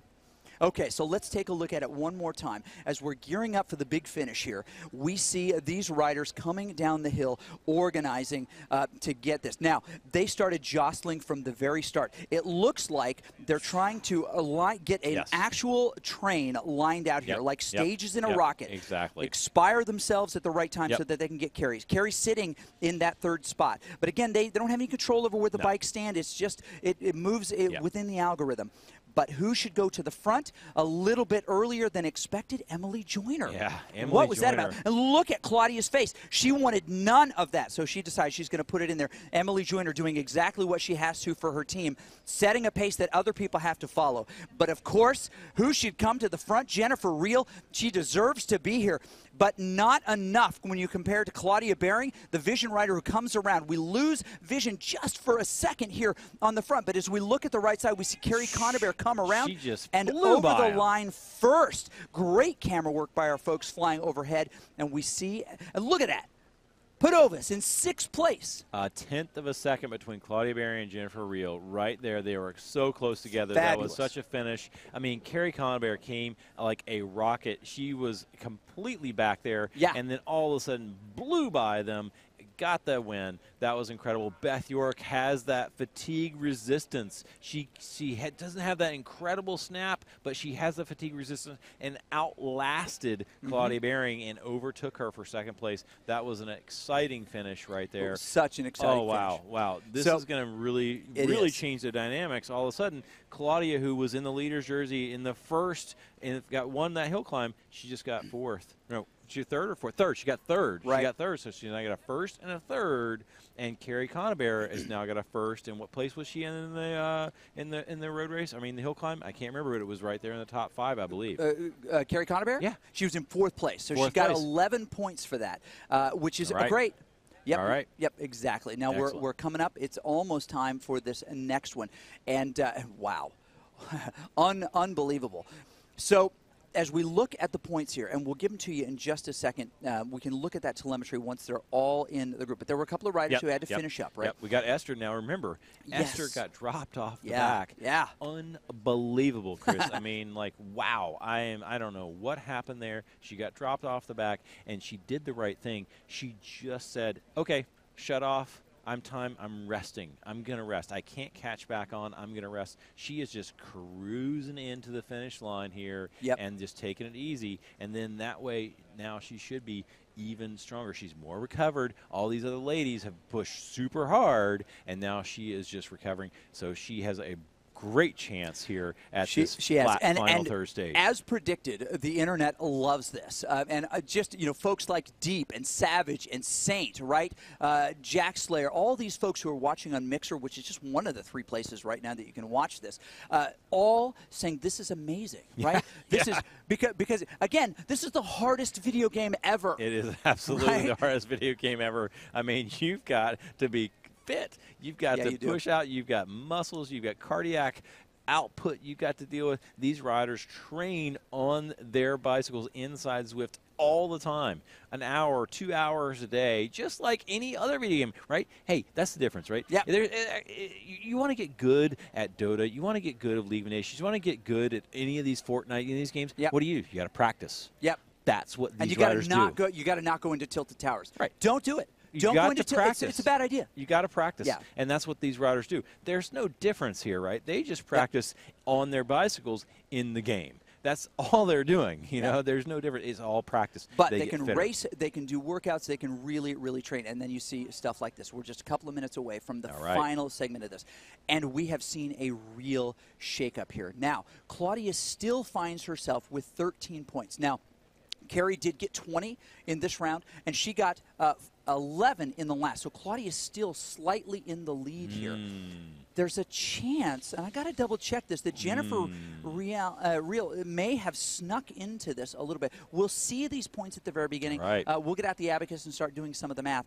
But this really is important. We saw in the last race, the men's finale, that may be the strongest guy in the field. Single athlete, the strongest guy in the field in Lionel Sanders. Yes. Won the first race. Yes, the hill climb. The hill climb. Did very well in the second one, this one right here, but did not win it, right? No. Because he was not able to out-sprint some of those guys. But still, the odds-on favorite, we think he's going to do it. But if you finish deep enough in a sprint finish on this crit course, you can't get the points to hold your spot.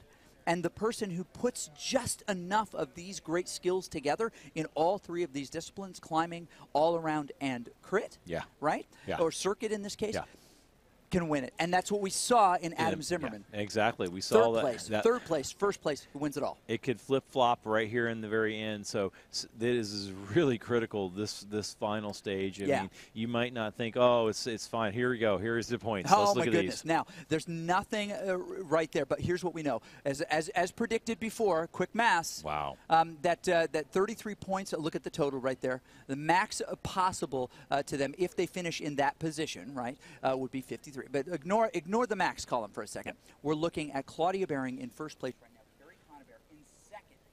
But not that far 2 points back, Chris. That's nothing. She could totally get that. Jennifer Real in just a great spot. Has a very strong potential to podium. Could she win? Outside chance, but a lot of things have to happen.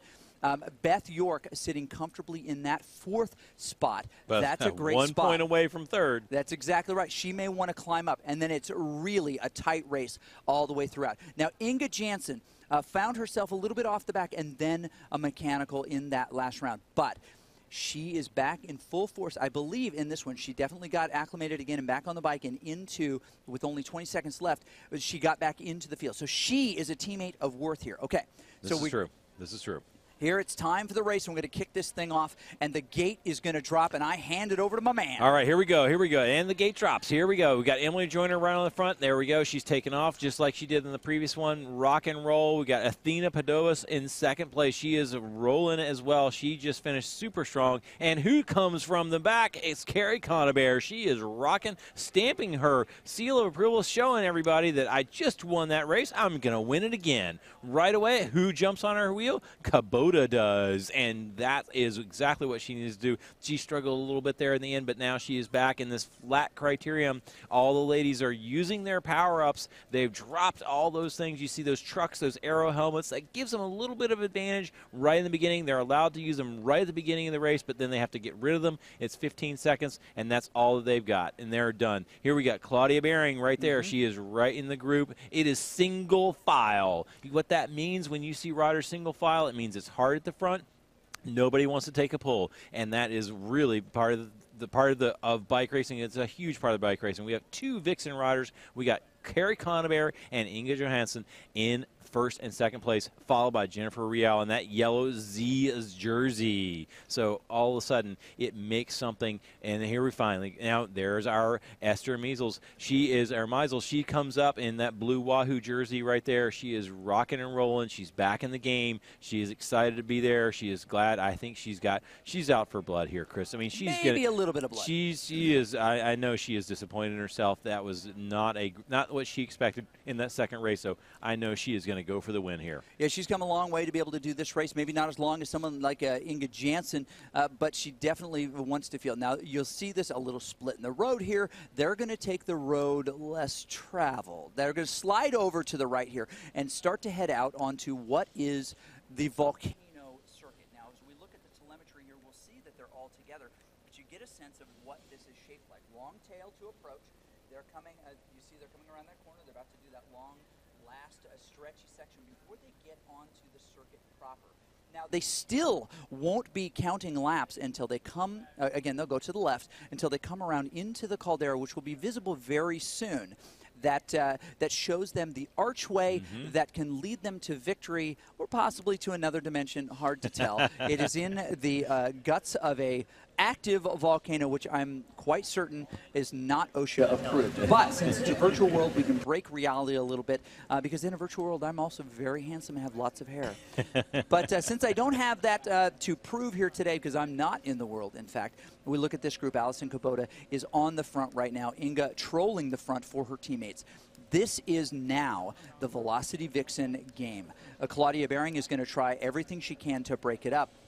But she put in a ton of effort. And I have seen her responding a little bit slower than she did yesterday. She doesn't have that easy face on today that she did yesterday. Yeah. Right? Absolutely. And you can see when you look there in her web camera earlier on, she was kind of had a little bit of a upper body movement that was different than before, where she was moving her shoulders and her legs a little bit differently, because you could see that she created some fatigue, and that's generally one way that you look at another rider and you see that they are fatigued, because when they become fatigued, they don't have the strength to hold themselves in the normal position that they like, and their body starts to move differently to create the same amount of watts they're putting out. So that's what we saw in Claudia Behring there at the end.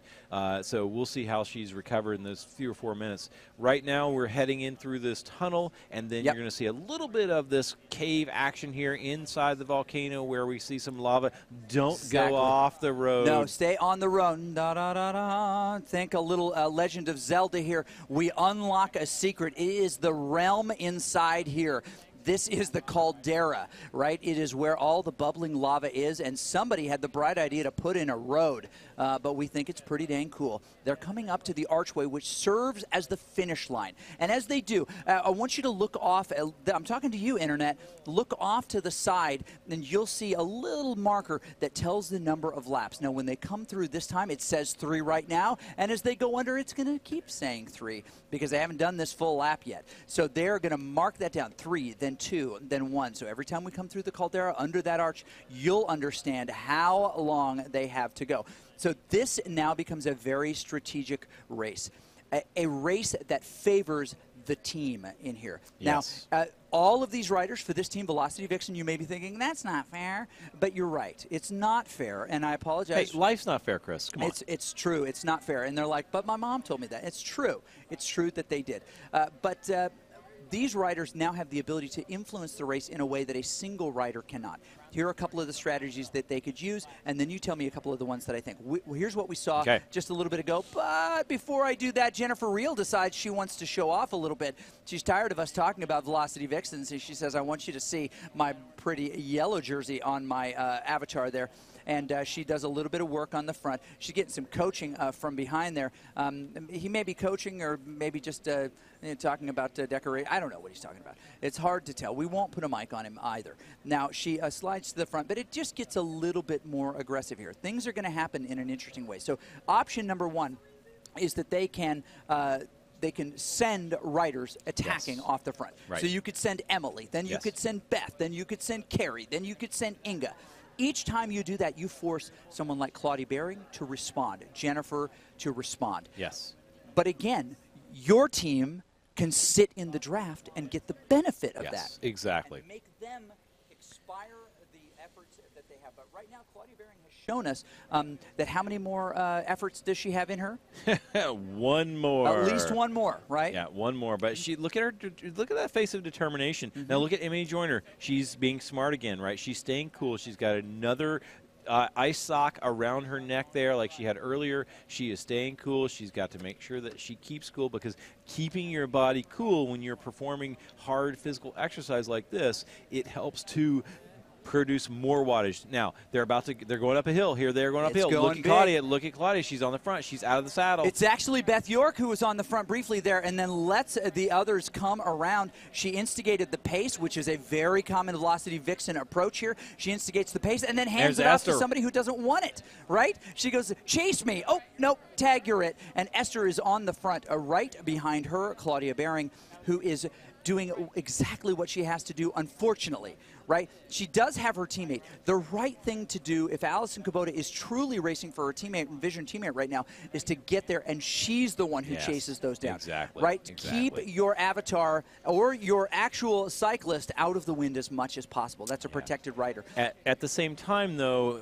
sometimes you have teammates who are just hanging on by the skin of their teeth, and they can't do anything. They can't do that for you. So that could be the situation here with Kubota, where she's just happy to be there, and she can't do anything and that's perfectly fine. You have to accept that as part of the game. That's the way it is. So it's you never know what's happening right. there. And you know what? We in our lives get all sorts of stuff like that in our lives. We get suggestions that we can't follow through on. Like my wife, can you put your shoes away? No. Take the trash out, Chris, would you? Nah, I can't. Or somebody like. Oh, gosh. One of the people watching our broadcast right now, quit saying dumb stuff. Well, I'd like to, but I can't. These hot garbage, Chris. Hot garbage. Now, Claudia Behring isn't hot garbage. In fact, no way. She is the image of grace, right? We can see her on a statue. She is the most popular rider on Mixer right now. She is. Mixer loves Claudia Behring. They want to see her or Esther take this one. And here's the great thing, is that Esther may be further down in the overall points, but she's got the opportunity to win something really special in this stage, which is the hearts of the internet. And maybe she's not trying to win the hearts of the internet, but she is actually fairly fresh again. Yes. Yep, and so she did that great hard work. She blew up a little bit on that. She found herself not able to respond or close a gap, and again, hit that capacity. But you talked a little bit ago about what it is, physiologically, what is that? Easy for me to say. Physiologically, what's happening when someone puts out an amazing effort and they're dead, they can't go anymore. Right. So if they back it off a little bit, they can recover and then go again. They go again, exactly. So what happens is you have a limit of the amount of oxygen you can bring into your lungs, push that through the body into the blood system, get it to your working muscles, and then, but if you exceed that, you go above what your intake is needed, right? You have a limit. Here's all I can take in. Then you have to recover. You have to let your body come back and down. That's called creating energy anaerobically without oxygen. You have a certain level of this anaerobic ability. It's a minute or 2 minutes at maximum. If you go above and beyond that, then you have to recover. You have to do it below what we call your functional threshold power. Otherwise, you are not going to be able to recover, and then you kaboom, you explode, which we saw what happened to Esther. That's what happened to Esther in the second race. She exploded. All of a sudden, she went from producing nearly 300 watts down to to 120 watts. She had to completely recover in order to come back, and it happened at exactly the wrong time, and she wasn't able to catch the group. So that's what you're trying to prevent. You're trying to be able to, one, be able to make sure you can match any acceleration, and do that, go above and beyond. We call them crisscross intervals in training. You go above your threshold for 20 seconds or so, and then you come back down just below your threshold, recover just for a few, and then go above again. So you have to do these crisscross intervals in training to be ready for them in racing, because it's a part of cycling. It's a really big part of cycling, and it's something that we always do. We're always looking to train the demands of the event. Yep. So, and as we come through here, we've got 2 laps to go. Inga Jansen in a great spot. We've got some requests over on Mixer, more than 1,000 people watching right now. Thank you for joining us. This is a real thing. Colossal wants to see Rainbow Road. Tech wants to see Bowser Castle as the next track. This is kind of Bowser Castle right now. The only thing that's not here is you do not have the blue shell to take out your opponent. Your blue shell is in your legs. That's the only way that you can best them in this. But power-ups are sometimes available in this game. No one's got power-ups. The only power-ups they've got are emotional and physical. There's Claudia Baring and those who are sitting with her. There are so many people cheering on these different riders, but Team Velocity Vixen is the one that wants to have this for their rider. Carrie Conabear only chasing Claudia Baring by 2 points. And you notice she hasn't been on the front at all. No. She is sitting in, Chris. She is being playing smart. This so letting smart. Her teammates take the lead. She is really staying out of the wind, and that's exactly what she has to do here. I mean, that was an incredible finish, an incredible sprint that she made, and she has to do the same thing again. And if she does, she has a chance here that it could really be a big finish for her. So pushing her up on those points, and it depends on where Claudia Baring finishes too. What's going to happen in the overall? Because if Claudia Baring finishes back in 8th place or so, all of a sudden she could lose this overall, and it could be Carrie Conabear on the top step of the podium. You know what? And that's what Team Velocity Vixen wants more than anything. And I don't want to jinx this by calling it a road to redemption, but last year she did not make the elite final and felt like not only should she be there, but she should be able to vie for it. And it was a simple mistake. It could happen. It does happen to all of us, right? Where we're on the wrong side of a gap, and she didn't make the elite final. She has done, and she dominated, right? The performance final. There were the other riders complaining about how dominant she was, and that's okay. Here they come up over the big hill. The penultimate time, they're going to kick up this hill. Velocity Vixen on the front. There are 2 of them tapping it out right there as they come by Claudia Baring, who wants to have control of this herself. Now, Allison Kubota, nowhere to be seen at the moment. Beth York, maybe tailgunning a little bit too much. She has got to catch on to this group. She's got a mouthful of food. She's chewing. That's she's right. Eating. She's oh, my eating goodness. Food. Yeah, they're trying to put in any nutrition that they can. Katie Pothier doing an amazing job of staying with this group. This is her kind of course, and she's doing a nice job. No one gets away, but there's another big push, a little uphill right here. It can be quite painful. It doesn't look like much, but on this course, which is almost pancake flat, you need to take advantage of these, and so she does. Carrie Conabear sitting in that first position right now. A little bit of flood around her. We see a few come. Padovis right there in the orange. Athena's doing great. Exactly. Now she's a lighter rider. She's going to have a harder time carrying her slighter frame faster. Of course, the game knows how much you weigh. Everyone weighed in. All calibrated trainers, all calibrated power pedals right here. Everything is as accurate as it can be with these amazing CycleOps products and the PowerTap products provided by Ceres. Everything is as good as it can be.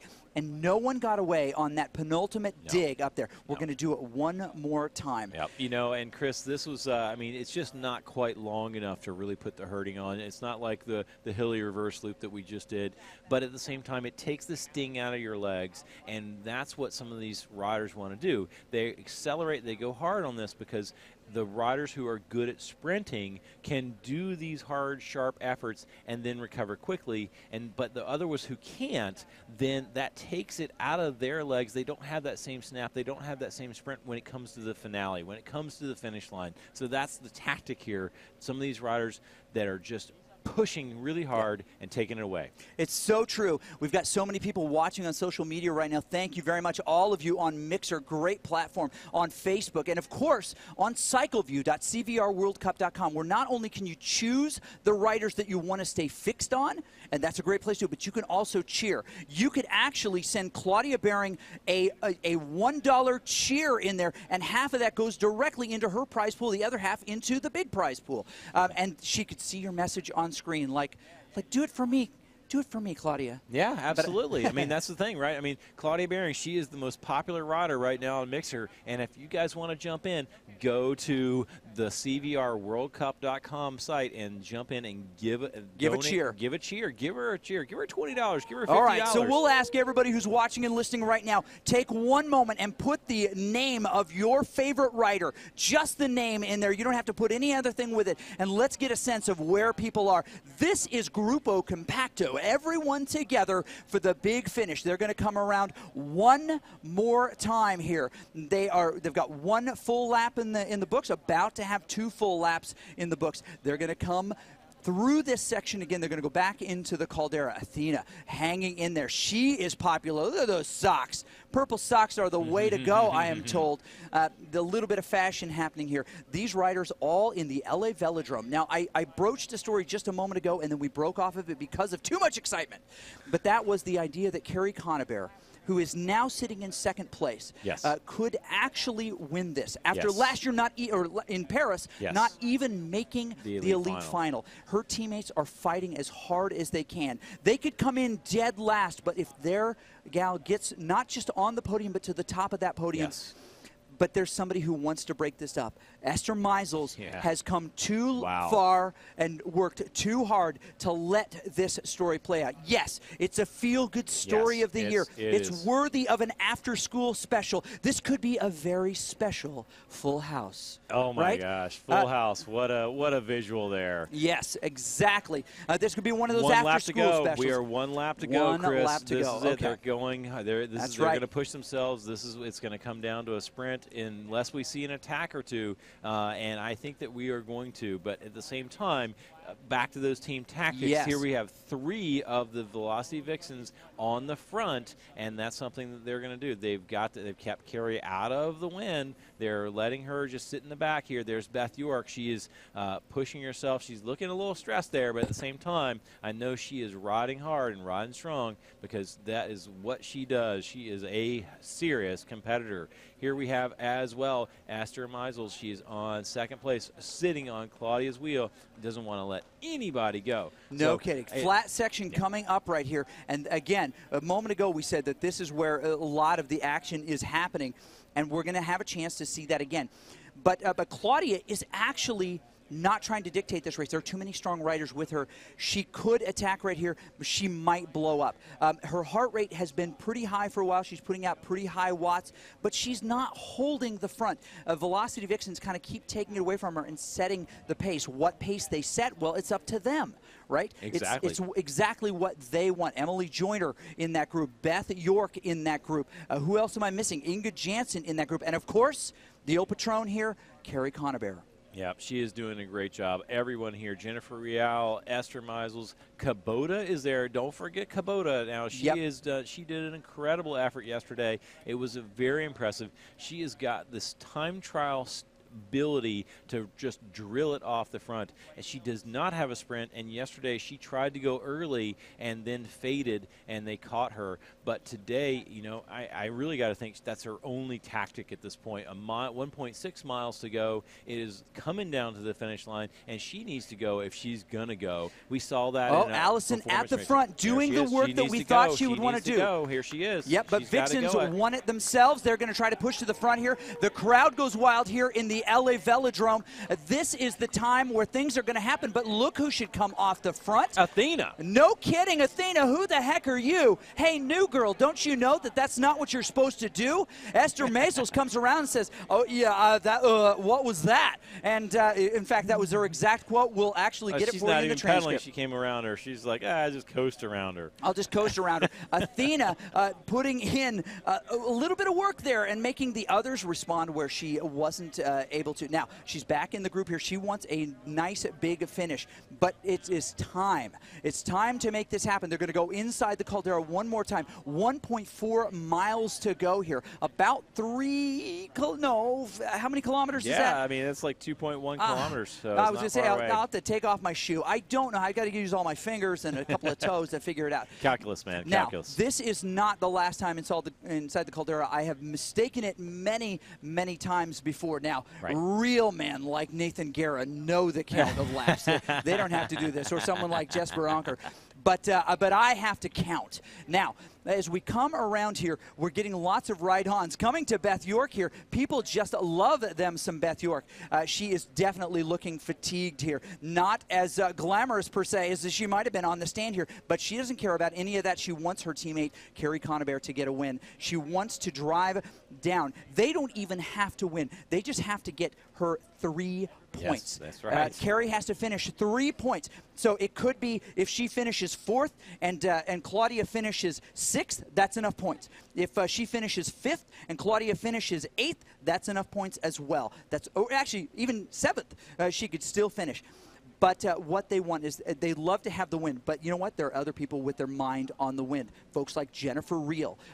Inga might even take the win here. Who knows? But Jennifer Reel has been so close in every single one of these. She's a fighter. Yeah, she belongs she's a here. Really tough fighter, and this is coming down. I mean, this could completely shake up the standings, and I think it's going to, because with the points on the line here for this final third stage, like you said, it's anybody's race.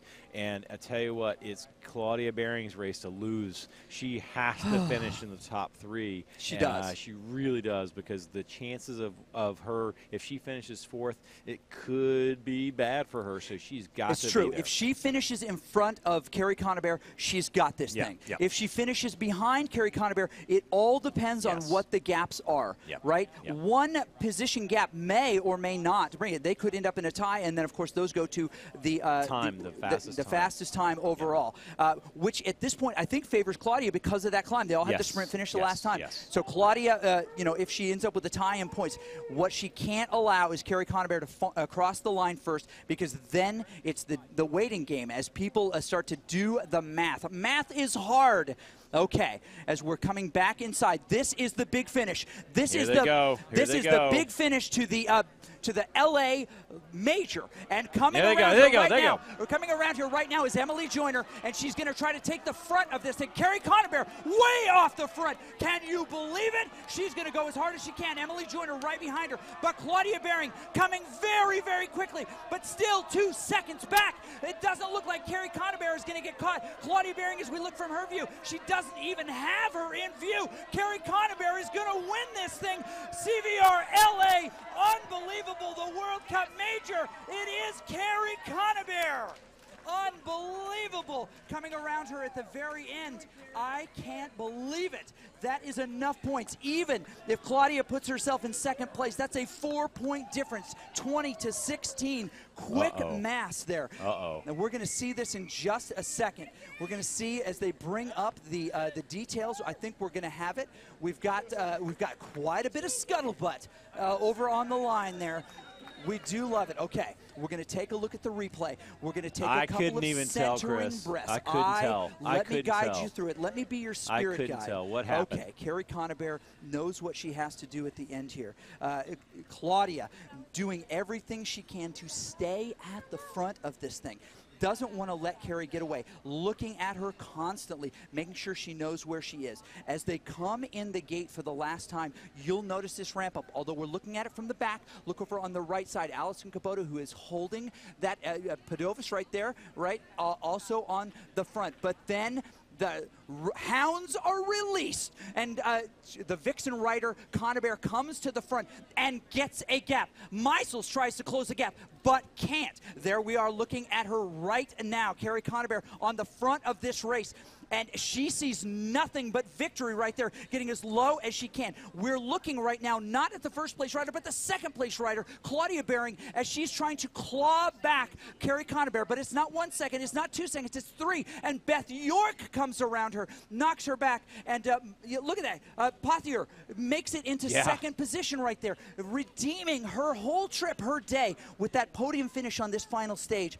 You know what? Claudia get fourth? Claudia did get fourth.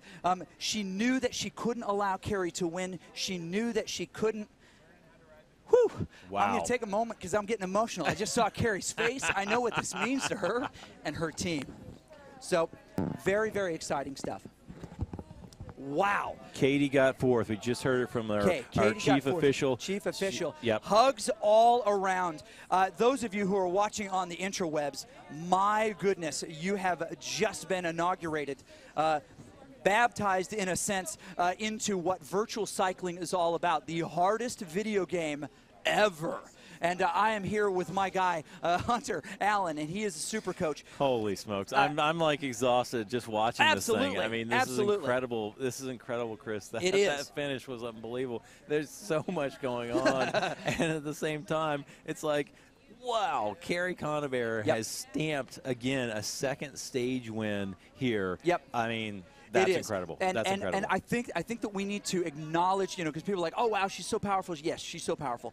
And she did a great job. The women are kind of congratulating each other and kind of cooling off. Jennifer, what an amazing performance she had today. But if I could ask our production crew just one last time to call up this finish. We ended up with great camera angles, including that over-the-top camera angle. Here's our finishing places. There they are. Carrie Conaber in first place with 51 points. Claudia Behring in second place with 42 points overall from these three stages. Beth York in third place. Beth York makes the podium of this, and that is a story that cannot be ignored. Esther Maisels actually doing a great job of recovering from a disastrous second stage to pull herself into fourth place. An unbelievably respectable performance by Beal, who was never out of it, and then all the way down through. Carrie, still cooling down on her bike. Okay, we do. She is emotional, and so am I. She should be. Wow. What did we just see? Okay, here comes the replay. And one more time, we'll deal with the tactical perspective this time. All right. Not as much the hype perspective. So if you want to know why this matters, the hugs all around. Carrie knows what she's got to do. She's been protected by her teammates. This was a team effort. 4 of her teammates qualified for this race. 4 of her teammates qualified to get into the elite women's final here. And so they earned this spot, and they used it to their advantage. Carrie Conaber sitting in a very polite position in the back, but that is dangerous. And she's ramping up right here. Really no one sees it, right? She comes right back there. Rock the hawk. They should have warned. But there she is at over 500 watts, and the delay in the response, they came up and over this hill. You need your speed before you hit the hill. She ramped up before the hill. That is a strategic coup. Because she had her closing speed, the others couldn't catch up, right? They were going from, 22 miles an hour. She was already at 30. And that gap was insurmountable. As hard as Behring tried, she couldn't get in there. Beth York hung on her wheel, and across the line, the Vision Rider falls to 4th place. Still a gutsy effort. She did have a teammate, but they couldn't execute many team tactics during this process. But Velocity Vixens could.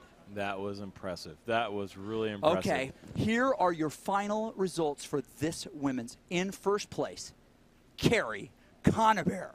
In second, Claudia Behring. Third, Beth York. That may be the surprise of the day. Not surprise in her ability, but managed to stay close enough to the front that her big sprint at the end, and took those points away from Claudia in the previous one in that sprint as well. You know what? Beth is a lot of things, but I didn't know she was a sprinter. Esther Meisels comes to the front as well and gets into that. Jennifer Reel in the top 5.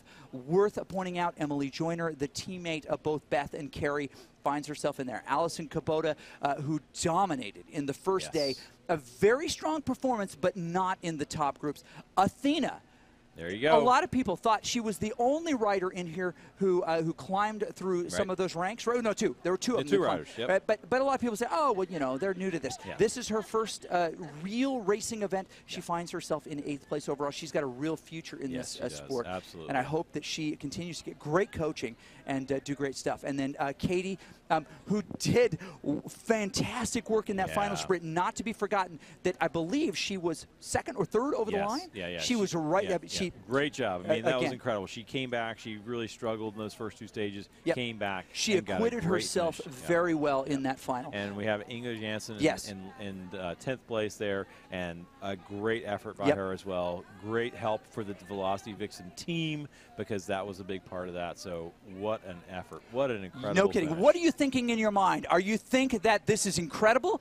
This was great. Athena is a beautiful name. We would agree with that as well. Can't wait to watch more. These are all the comments coming in through Mixer. We love you. Thank you for joining us here. And also over on Facebook, we've got a lot of people on the CVR World Cup site. You should like it. If you haven't, you'll be notified when any of these races go live. And we're a week away, a little bit more than a week away from the start of the next 8-week season, where you can see these riders doing their thing. April 2nd, get in the game. This is your chance to get in the game. It's CVRWorldCup.com. Go and get in. You can join training. That's $79. You get an 8-week training program. You get to be a part of it. That will get you into the performance bracket. You can join the league. The league is free. That's your path to the elite bracket. I warn you, though, if you aren't an elite rider, that's going to be very tough to go through the league. Don't throw your BMX bike on a janky trainer. It's not going to work. I would say get in the training. Yeah, exactly. There's a way to prepare your body for this, and as you saw from all these athletes, Athena included, that proper training very quickly can close the gap between elite talent and developing talent. So I mean, she made a huge jump in the 8 weeks she was in the training program. It started at the beginning of the year, went all the way through January, all the way through February. She was one of the top riders in that, scoring a lot of points in that training piece of it, and then got invited to the training camp we did earlier this week in Thousand Oaks, California, and did incredibly well. Rode with the men up the climbs. I knew she was going to be a force to reckon with here this weekend. And at the same time, now she is ready to go. Jump in. The training, it is starting on April the 2nd, an 8-week program, and we are ready for the spring season. Vancouver. Chris, we're going to be in Vancouver. We're going to be in Vancouver. That's going to be pretty exciting. CVR World Cup, the next event where we bring these riders together. The league you can take part of from all over the place, from your basement, if you like, from your garage. Not my garage, please. Thank you. It's already a little overloaded. But we want to thank everybody. This would not have been possible without Helen's Bicycle, who brought all these cycles in. They're a local LA company. They were amazing getting these bikes ready and tuned. We, of course, had Saris and Cyclops bring together these Cyclops power trainers, which make the world much harder to ride in, but also provide great power. And Power Tap, which keeps the power regulated between them. Power Tap pedals always can tell how fast or how much power you're putting out. And of course, this amazing winner's jersey for each of the zones by Garneau, which we are proud to present here. Unfortunately, we're not going to have time for you and I to try this child small on. Oh my goodness, this thing is tiny. I'm serious. I've got stuffed animals that wouldn't fit in this. But, and of course, Cyclogen, who puts together all the technology that makes this possible. The game is Zwift. It is the hardest video game ever. The bikes are real. The sweat is real. The world is beautifully virtual. And it allows you to race and ride with anyone you want all over the world. You just jump in together. Anyway. So we hope that you've appreciated this broadcast. Beth is not here with us. She is still breathing hard from her race. Down. But I want to thank everybody who was involved in this. Ron, the director, Ken, the producer. Actually, let's flip those roles. All of the people, Drew, who did all of our graphics throughout this week, Cornelius, who is maybe the coolest dude I've met in a long, long time. I'm forgetting tons of names, but we've got folks like Renee. We've got some tattoos, my friend. We're going to tattoo each other, but we're not going to do it on camera. Excellent. So we're going to jump real quick to Dan and to Raleigh on camera just for one final note here. Just a big thanks. Dan, Raleigh, we love you. You're not on camera, but they were on camera. I misunderstood it in my ear. They're on camera. It's been a long couple of days. Hey, I've been shouting at the top of my lungs for a couple of days now. Megan was our PA. She may be actually a genie from a bottle. She granted wish after wish after wish. Very cool. And so we're so grateful, especially for Vanessa and the whole crew. These are all people you don't know. I mean, I might as well. I want to thank Kermit, and we want to thank Yoda, and want to thank the entire bridge crew of the Enterprise for making this possible. Han Solo was a huge, well, until his death. Sorry, spoiler alert. But one more spoiler alert. This is going to happen again, and exciting things are going to happen. People are going to rise to the top that you don't expect. People are going to miss their opportunities in ways you don't expect. This is exciting. Nothing is decided when they hop on these bikes and take to the virtual course. But we've seen something truly incredible today in Kerry Conabear coming from the pit of despair, internalizing all of that frustration for not making the elite final in Paris. Just a few months ago, to being in a position where she wins the LA Major. No one can ever take that away from you, Kerry, and we are lucky to have witnessed it. Yes, absolutely. So thank you for everybody online. Make sure you like this page. Heck, like every page you see today. You should be in a good mood. This has been pretty exciting. For everyone involved with CVR World Cup LA, the Major, I want to say thank you for watching, and for my guy, Hunter Allen, the coach, for being here on the stand with me today, and for Beth, every other open spot, thank you. This has been great, and we will see you in Vancouver. We're on a journey, and we're going by bike. Bicycles set people free. It starts as kids when bikes set us free to explore the edges of our neighborhood. It continues into adulthood when weekend rides set our minds free from work and worry. It's the reason why still today bikes are at the heart of everything we do. Through our products, we propel bike lovers forward, be it in pursuit of personal enjoyment or peak performance. Through our business approach, we strengthen our community in Madison, Wisconsin, where we design and build the vast majority of our American-made products. Through our advocacy, we promote healthier, happier, bike-smart communities, both locally and nationally. We set out on this journey the day Sarah and Chris combined names to form Saris. So grab a bike and join us.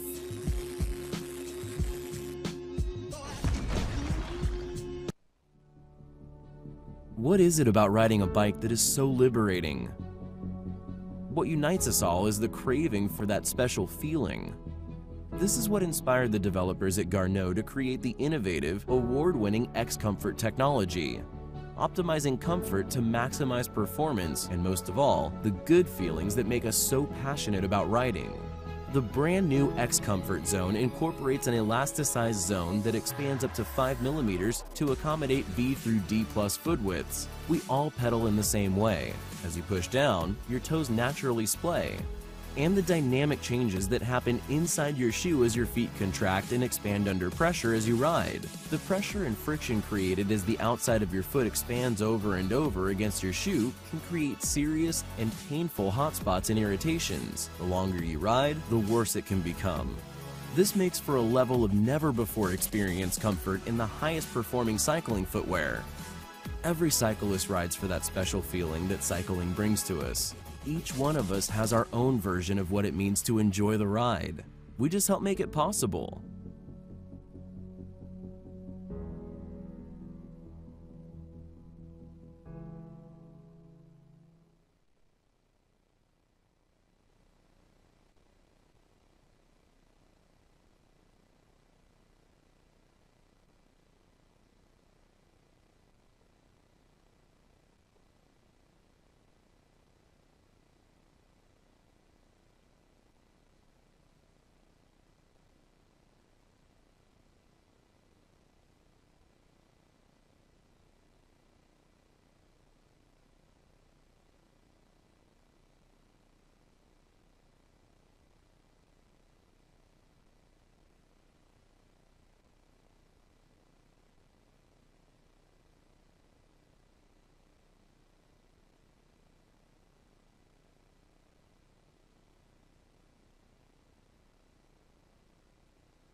hey, hey, hey, hey.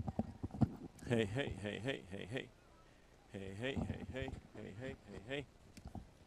Hey, hey, hey, hey. Hey, hey, hey, hey, hey, hey. Hey, hey, hey, hey. Hey, hey. Hey, hey. 1, 2.